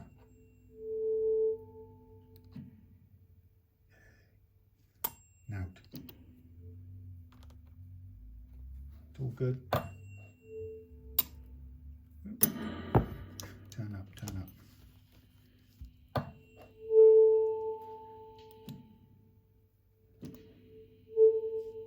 Jolly good. All as planned. Yeah, lovely. All right, so for a short moment, well, I suppose while I've got the thing here, thing being the soldering iron and the camera, I think is what I mean by the thing. What I will do is I will just put these things back on.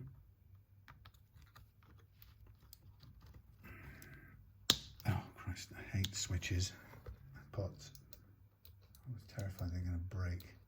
That was just the pot, the knob jumping on. It frightens me. I think it's a very crude system pushing against a switch that actually isn't very stable or not very strong at the best of times. And you push too hard and the whole thing falls apart in your hands. Okay, so what I should do is let's get the good switch. I think I'll just probably, just temporarily brush down this bit here and bring the guitar just there long enough to do the jack socket. Sorry, camera. So it's literally just a pit stop. Get rid of that bit of solder. Right.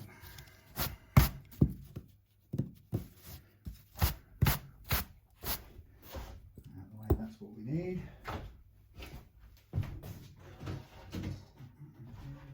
Gave this a good polish with the scratch remover yesterday. My goodness, what a fabulous shine it's got to it, I'll say.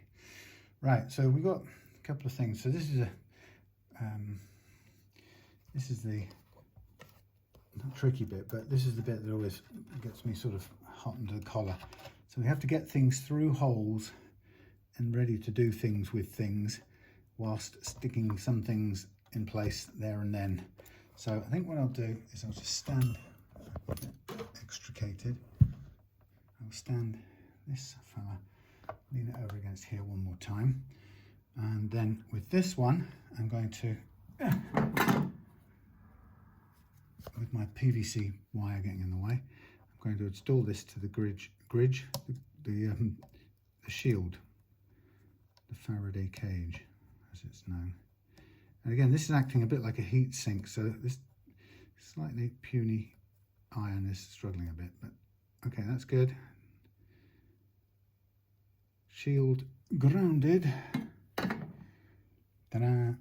Then we have this one comes through here like this, gets hooked up there, and this little one here has to go through the body and out the back, and this one has to get just tucked out of the way. So we're sort of looking to drop everything. I'm sorry you can't see this very well, but I'm just using whatever means possible to get things through the holes they've got to get through. That all looks good to me. Now while it's just sitting there, I will make sure that I get the new jack plug done. Which means I have to take off the old one first. So this didn't quite work to plan. Let's see if I can undo this one easily enough. Long pliers, no doubt. Yep, goes and gets something more effective. Hopes. Maybe that one, that's not even the perfectest one. These will be better. Oh no, I've lost a screw somewhere. Right, this one has been, looks like it's been done up with a bit of the old light lock type, which is good actually. I'll do the same. I'll return the compliment, the favour. Okay, so chuck those out of the way. We've got this nice new one here.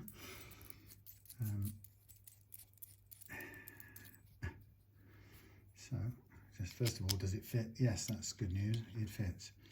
Secondly, I can never remember which way this has to go. I think it has to go downwards. Is there a bit more room downwards? Probably. Right. So, first thing, I haven't really got a lot of room here, which isn't ideal. But let's get the business end of things connected up. So the hot bit, the business end, the live wire. Let's get that done up. Sorry about the view, it's terrible, I know. Please. Are you kidding me? Melt some solder. What is wrong with you? This is terrible. Come on.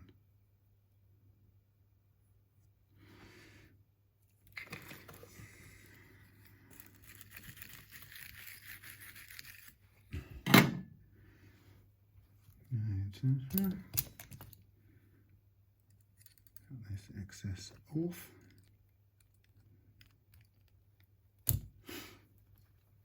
Thank you. And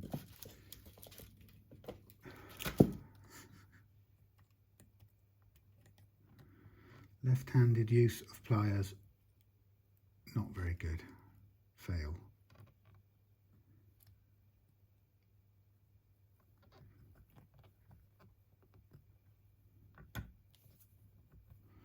Fail. Oh, crikey. Right, just get on there. These things are sent to try us.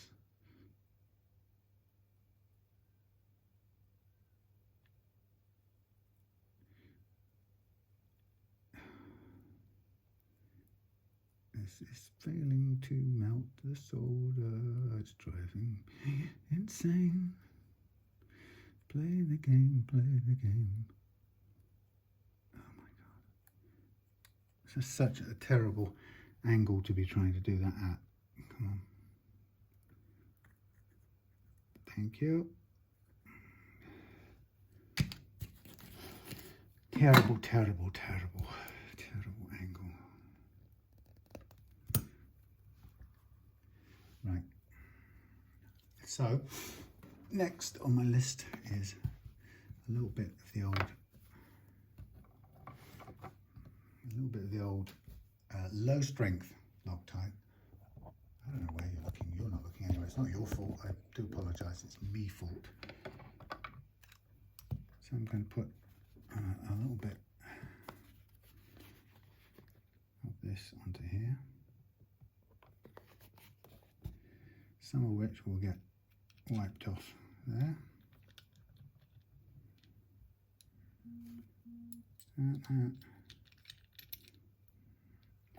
Put a little bit more on the outside of here if I can.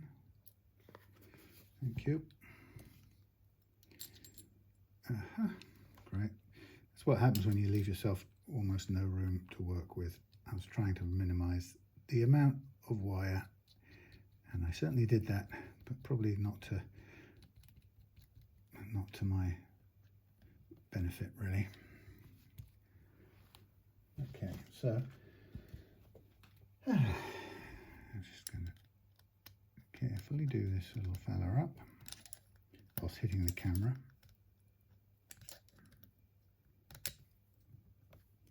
Make sure this lines up straight where I want it.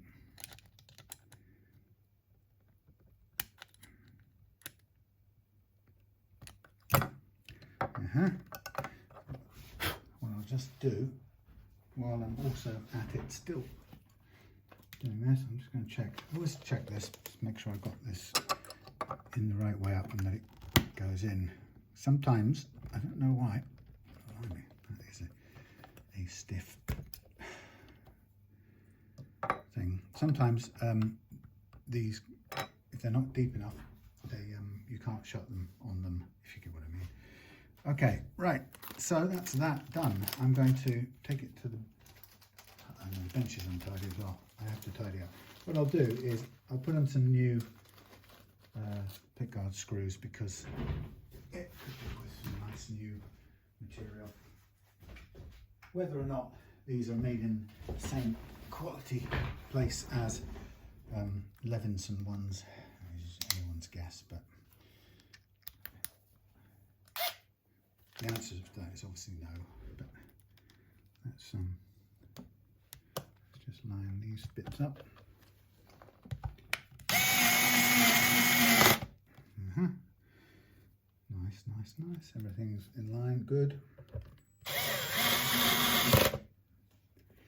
Jolly good. And so on. Oh, and I might as well get these down here while we're at it. And then I can check that out one more time when it's all done up.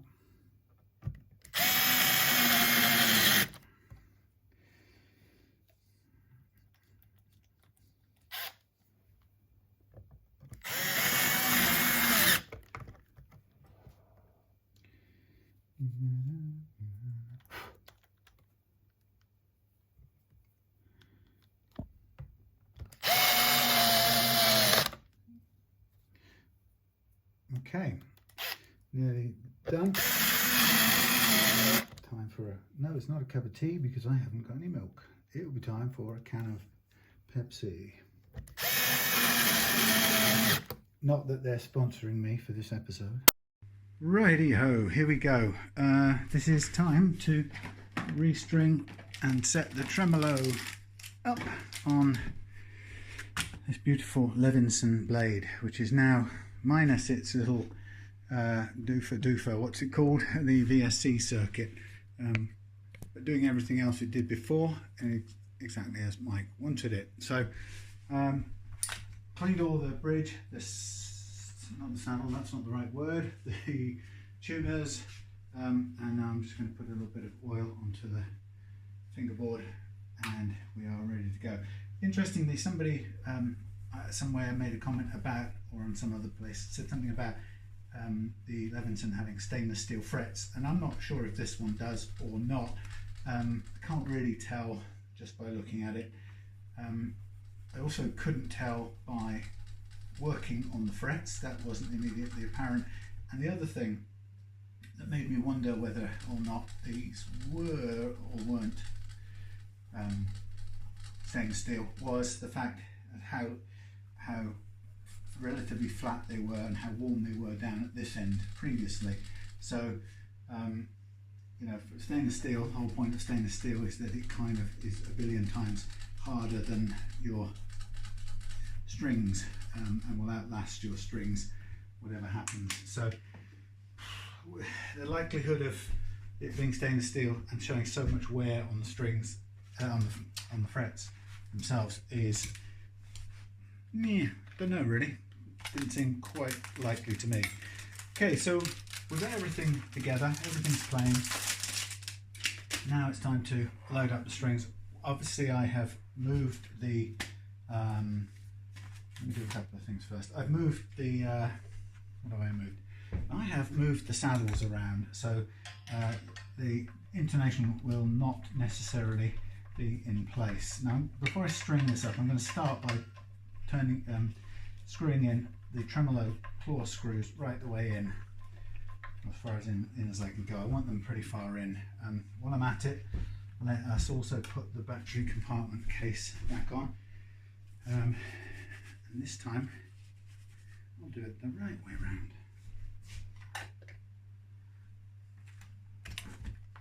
Yeah, so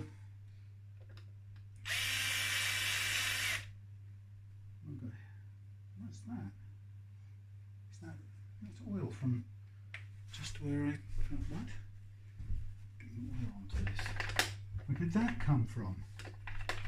Maybe it's not oil, maybe I've touched it onto the polyurethane jar, which is over there waiting for me to do some spraying. Who knows? Anyway, yeah, so who knows whether they're stainless steel or not. What I do know is that they didn't seem to be particularly any harder than regular frets, and they certainly showed signs of being worn out, or worn, fairly substantially worn. Okay, I'll need access to there, so I'll just start off by loading up the strings. So we know that everything, the major parts of this should be in the same condition we left them in. And there's no real reason why the saddles will have moved any, although sometimes they do, so it's not, we can't assume they haven't, but everything's in good, should be in good shape as we left it. Now it's a case of getting the strings on, stretching them out, double checking the action and so on, and then it will be a matter of going through the process to set the tremolo up in its predictable range of movement. Now this, I predict, will result in Mike's tremolo arm not banging into anything, and rather than bend it, which weakens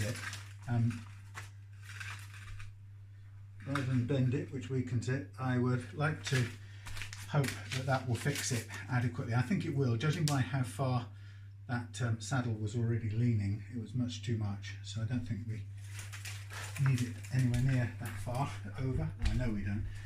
So let's get rid of these and that. Let's turn this heater off and let's put the dehumidifier on for a minute. On you go. I am preparing the room out there for for spraying duty. Let's put the little Levinson device back on. If I find suitable, I'll just about do it. Yeah, so I've heated up the place quite well. Now I'm just getting the dehumidifier to run for a half an hour. So when I finish this, I'll be doing a few coats more on a particular neck that I've rescued. Okay, so up to this end. I'm sorry about the camera work right now. I've run out of memory space on my iPhone, so we don't have any close-ups. And I didn't bring up a Sony disc, so that needs a little tweak. So I'm not fully equipped for multiple camera carry-ons. Anyway, so we're just going to get this done. All the hard stuff's done now. So through we go. Pull back 1 fret's worth.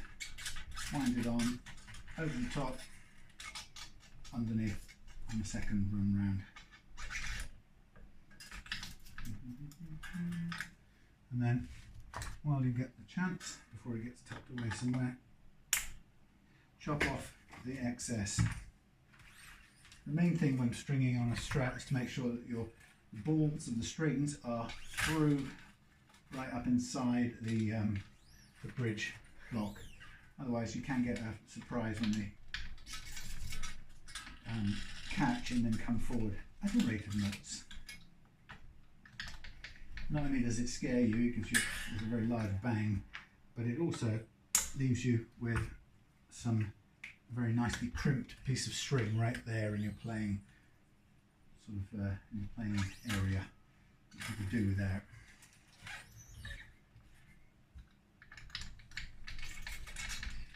Six-a-side tuners are a pleasure to string up, obviously, unless they're left-handed, in which case they're backwards to me, but right-handed ones obviously just whiz on through them. Okay,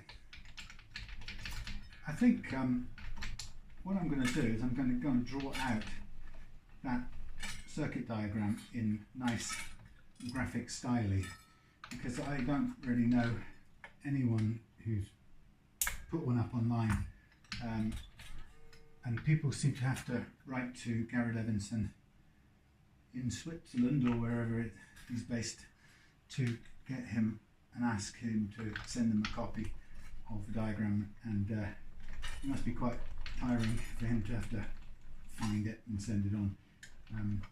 Hopefully he doesn't have to draw it from scratch each time, but a couple of people like Victor up in the north of England, not sure where Victor's based, but Victor up north has followed a diagram that he says that Gary Levinson gave him, and it didn't work. So I suppose it might be good to have one first hand from somebody who's just taken it apart, looked at it, mapped out where everything went, and made a record of it. It's like that. I often get that way when I see situations where there's missing information. I get very sort of quickly motivated to fill in the gap, just because I know how long it took me to figure it out, which was more than long enough. Okay, so what I'm going to do now is just give the strings a tug to bed them into place, and now I'll start the sort of stretch out process. These being 10s, I'm not too scared of breaking them while stretching them, although that's no guarantee. So we've got a hard tail at the moment, so I can. We're going to go to E flat, aren't we?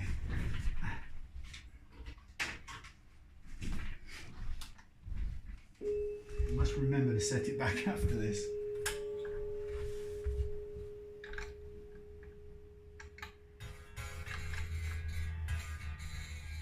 Wrong.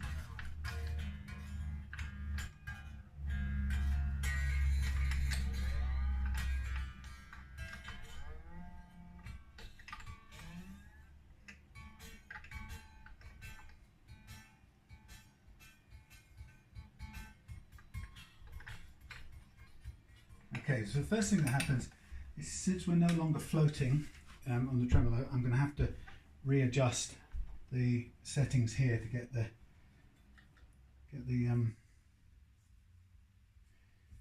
what's this other thing? It's interesting. Wow, I've got a long way up. Whew. You kidding me? Whoops. Gary Levinson? What's going on? Gary? Ah, that's why. The damn string's fallen down the middle. Nobody told me that had happened. Anybody notice that happened before? Not so good, man. Not so good. This could be the end of this string. We know what's happened. Well, there's a little thing. You don't get that with a regular strap. Damn it. So, but as it happens, it still has to go quite a way up. So we have to, there isn't a lot of room. This guitar, under normal hardtail circumstances, it's almost too low to play, which is odd because it means, well, it means nothing. You can't shim the neck. You just have to keep putting these little fellas up on there. Now this one's bloody bee's gone down the side as well. Hellfire. And this has got stuck, hasn't it? Because it's jammed down there. Somebody should have warned me about this. Ugh. Yeah, well, you know, that's what we can do without.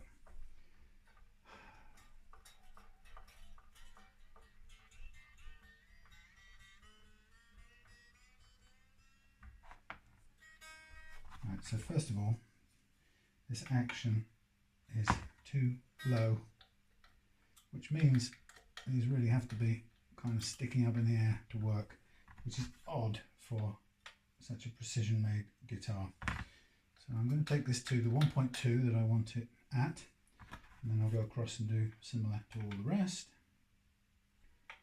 And then we'll tune up and stretch out. So this will of course change when I come to do the set the tremolo, and what I'll do is just before I set the tremolo, I'll drop the action on this by 0.5 millimeter, which is exactly the amount that tremolo will raise it.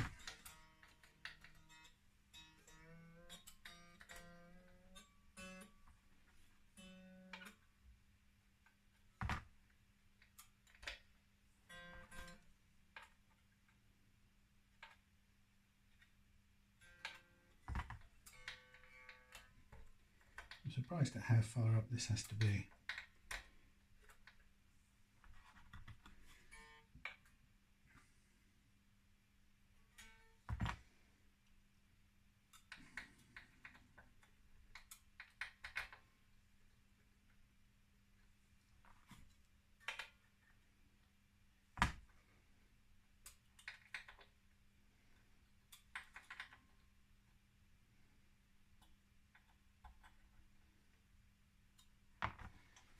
Right.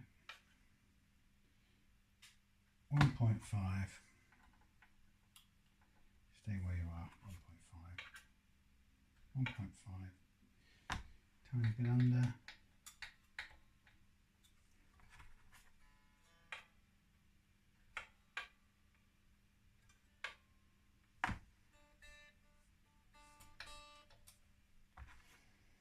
Sorry, a bit boring.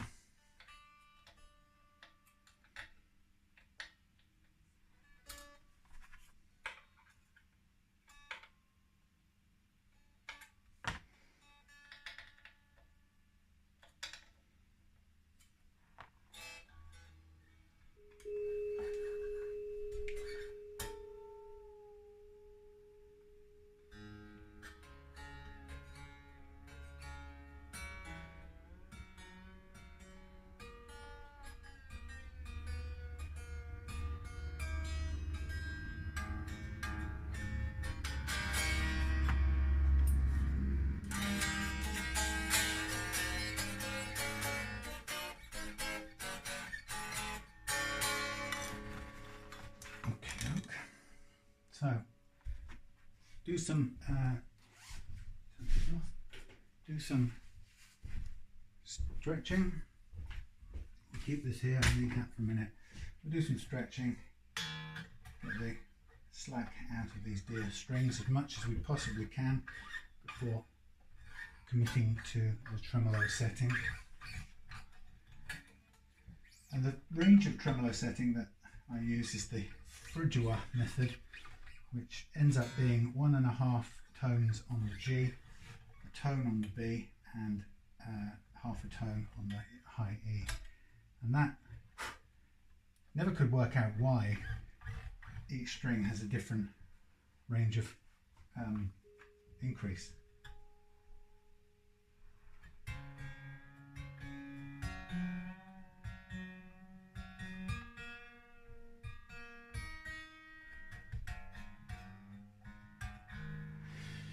Could never work it out. Still can't. Just it's slightly magical, but that's how it works. So each string. But why so exact? I understand it being different because they're different thicknesses and different tension, but and even different. No, they're all plain strings. But why are they different? And why are they so exact?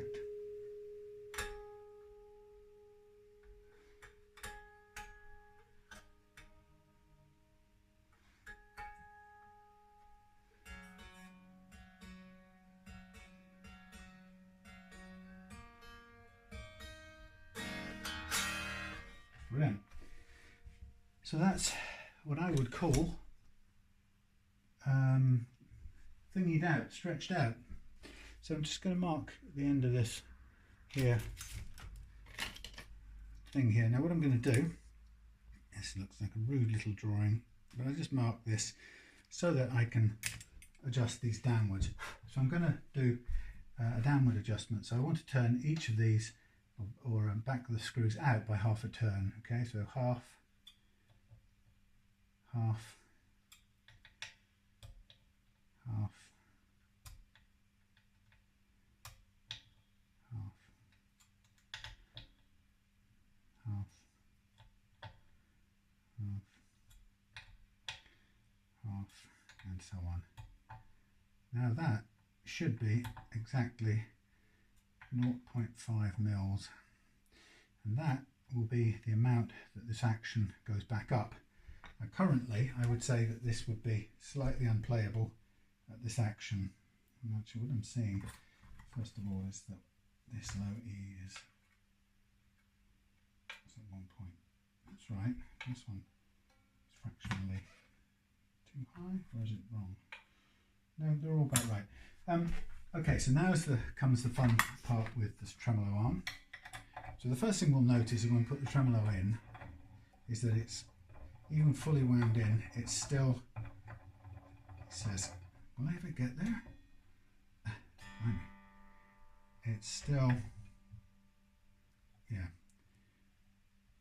it's clear of the switch. It's not doing anything because it's tightly pegged down. Okay, let's put this down here so you can see a bit better. Okay, so the fun and games of this is, we won't use this, we'll use the tuner now. Off. We'll get our post-it pad, which is always good fun. We'll keep this on there, we'll get our tuner, we'll get our test lead. Okay, and we will go from here to here. And the idea is we'll tune up, and in this case it's going to be flat, but no, that's the bit I'm going to have to work out in my head. We'll start by tuning flat.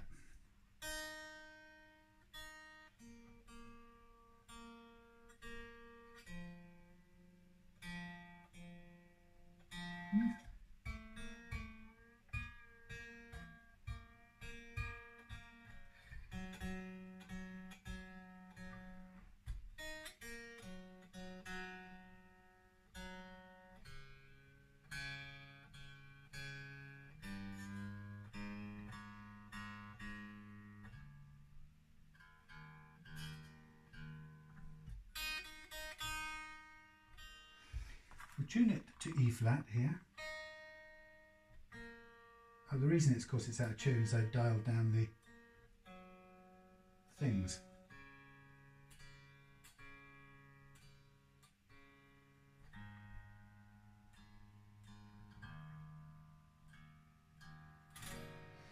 Okay, so normally I would, the secret would be to play the G, which is not a G, which is a F sharp,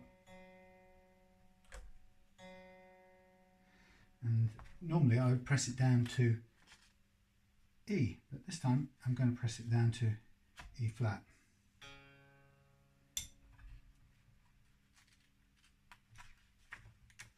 Probably doesn't need 3 springs. I think this might be overkill. Let's go back here and take one out. I don't think it came with 3 springs. I think I put one in myself to try and tame it. Okay, so let's just do a little bit more, tiny bit more,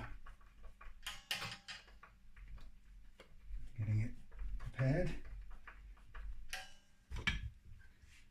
Okay. Somewhere just outside of that.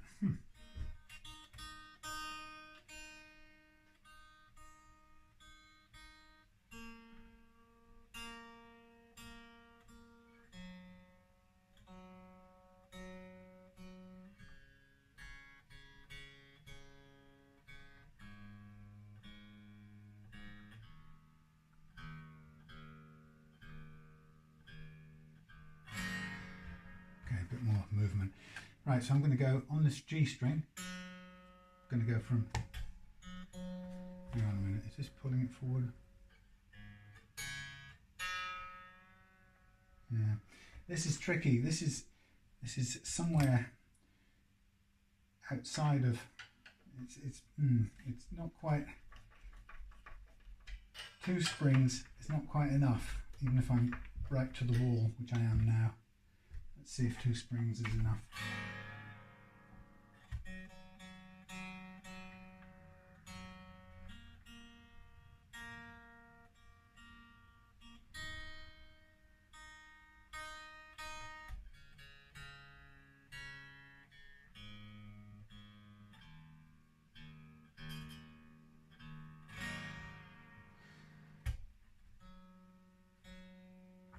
That's my plectrum.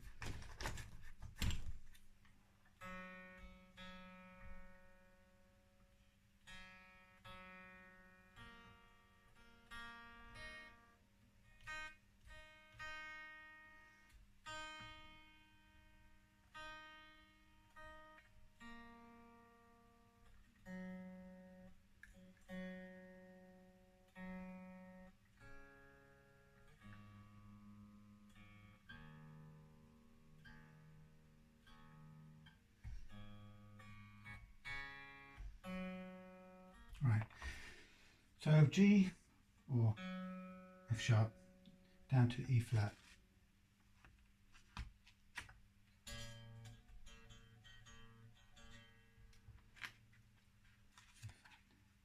Too much. Too much.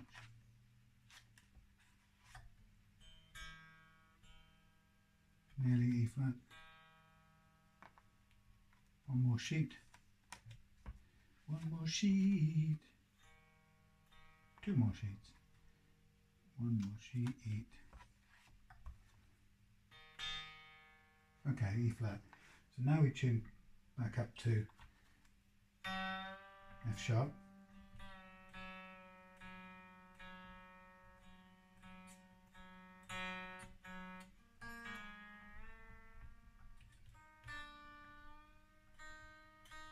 E flat,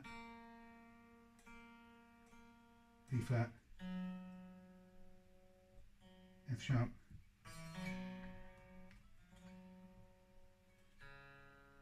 C sharp,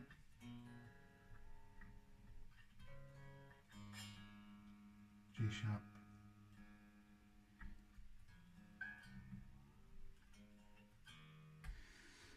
it's kind of a bit odd because it's not working in standard E tuning, so it feels a bit weird doing it this, but If you're trying to follow it, probably doing your head in a bit.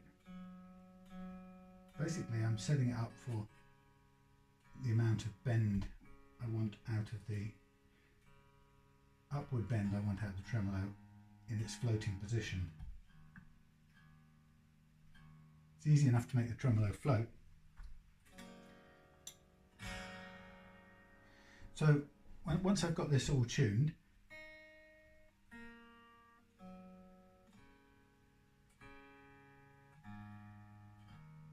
right, I let go of the paper and it goes sharp, and then what I do is I get the note back that I want, which is F sharp, by undoing the tremolo claw in the back here. So I tune the guitar back to where I want it via slacking off the tremolo claw, which takes the pressure off the strings. So I'm looking for, what did I want in there? I wanted F sharp, didn't I? The G, where the hell has that gone? G.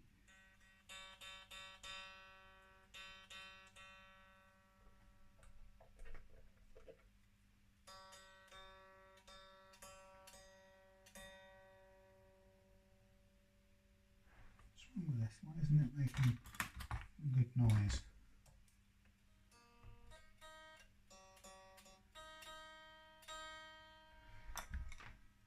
It doesn't help that that arm's in the way.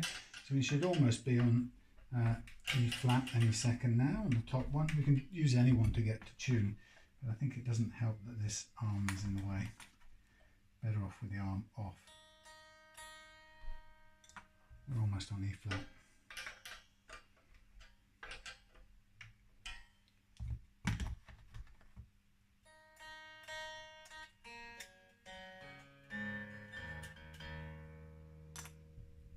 Just a little bit more. So what we've done is we've basically used this technique to tell us how much tilt we need, how much we need to get the range of action that's fairly standard.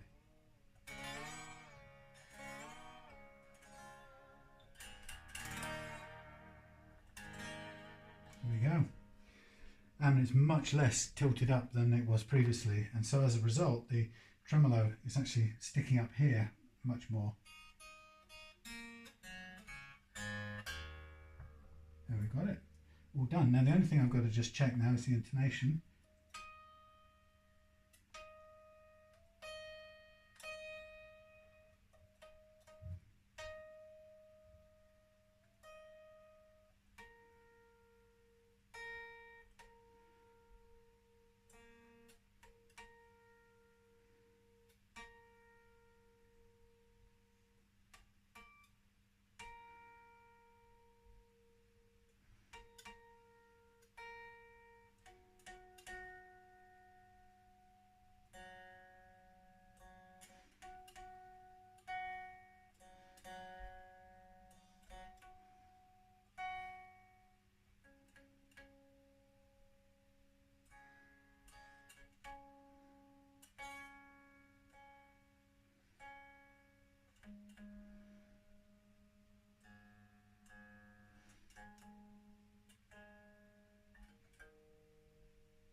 Yeah, good, done. Just a last double check on the playing action. So we're 1.2, just a bit over here, so I'm going to drop this down a tiny fraction.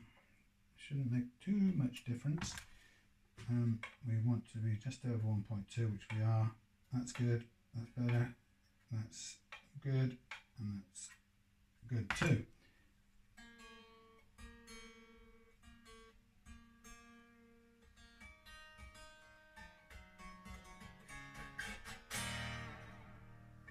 There we have it.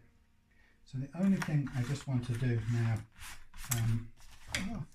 before I finish up, is just get this up here.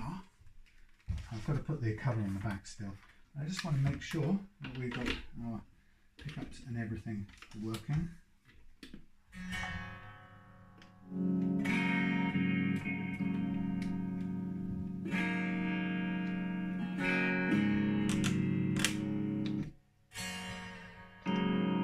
Kill switch as intended.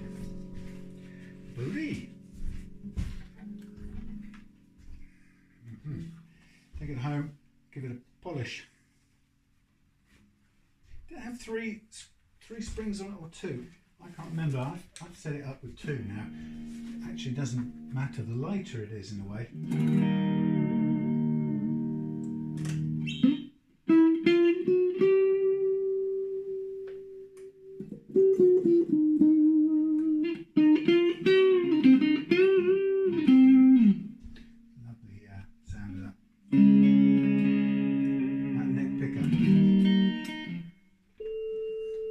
No.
So still got some detuning to get out of there.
Sharp. I like it. I mean, to me, most I find most strap neck pickups are too muddy for my liking, but this one's got loads of punch.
Giving it a complete stretch out. We're nearly there. Nearly there. Oh, we're nearly there. Oh, you can't see anything. That's good.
Stretching out at home.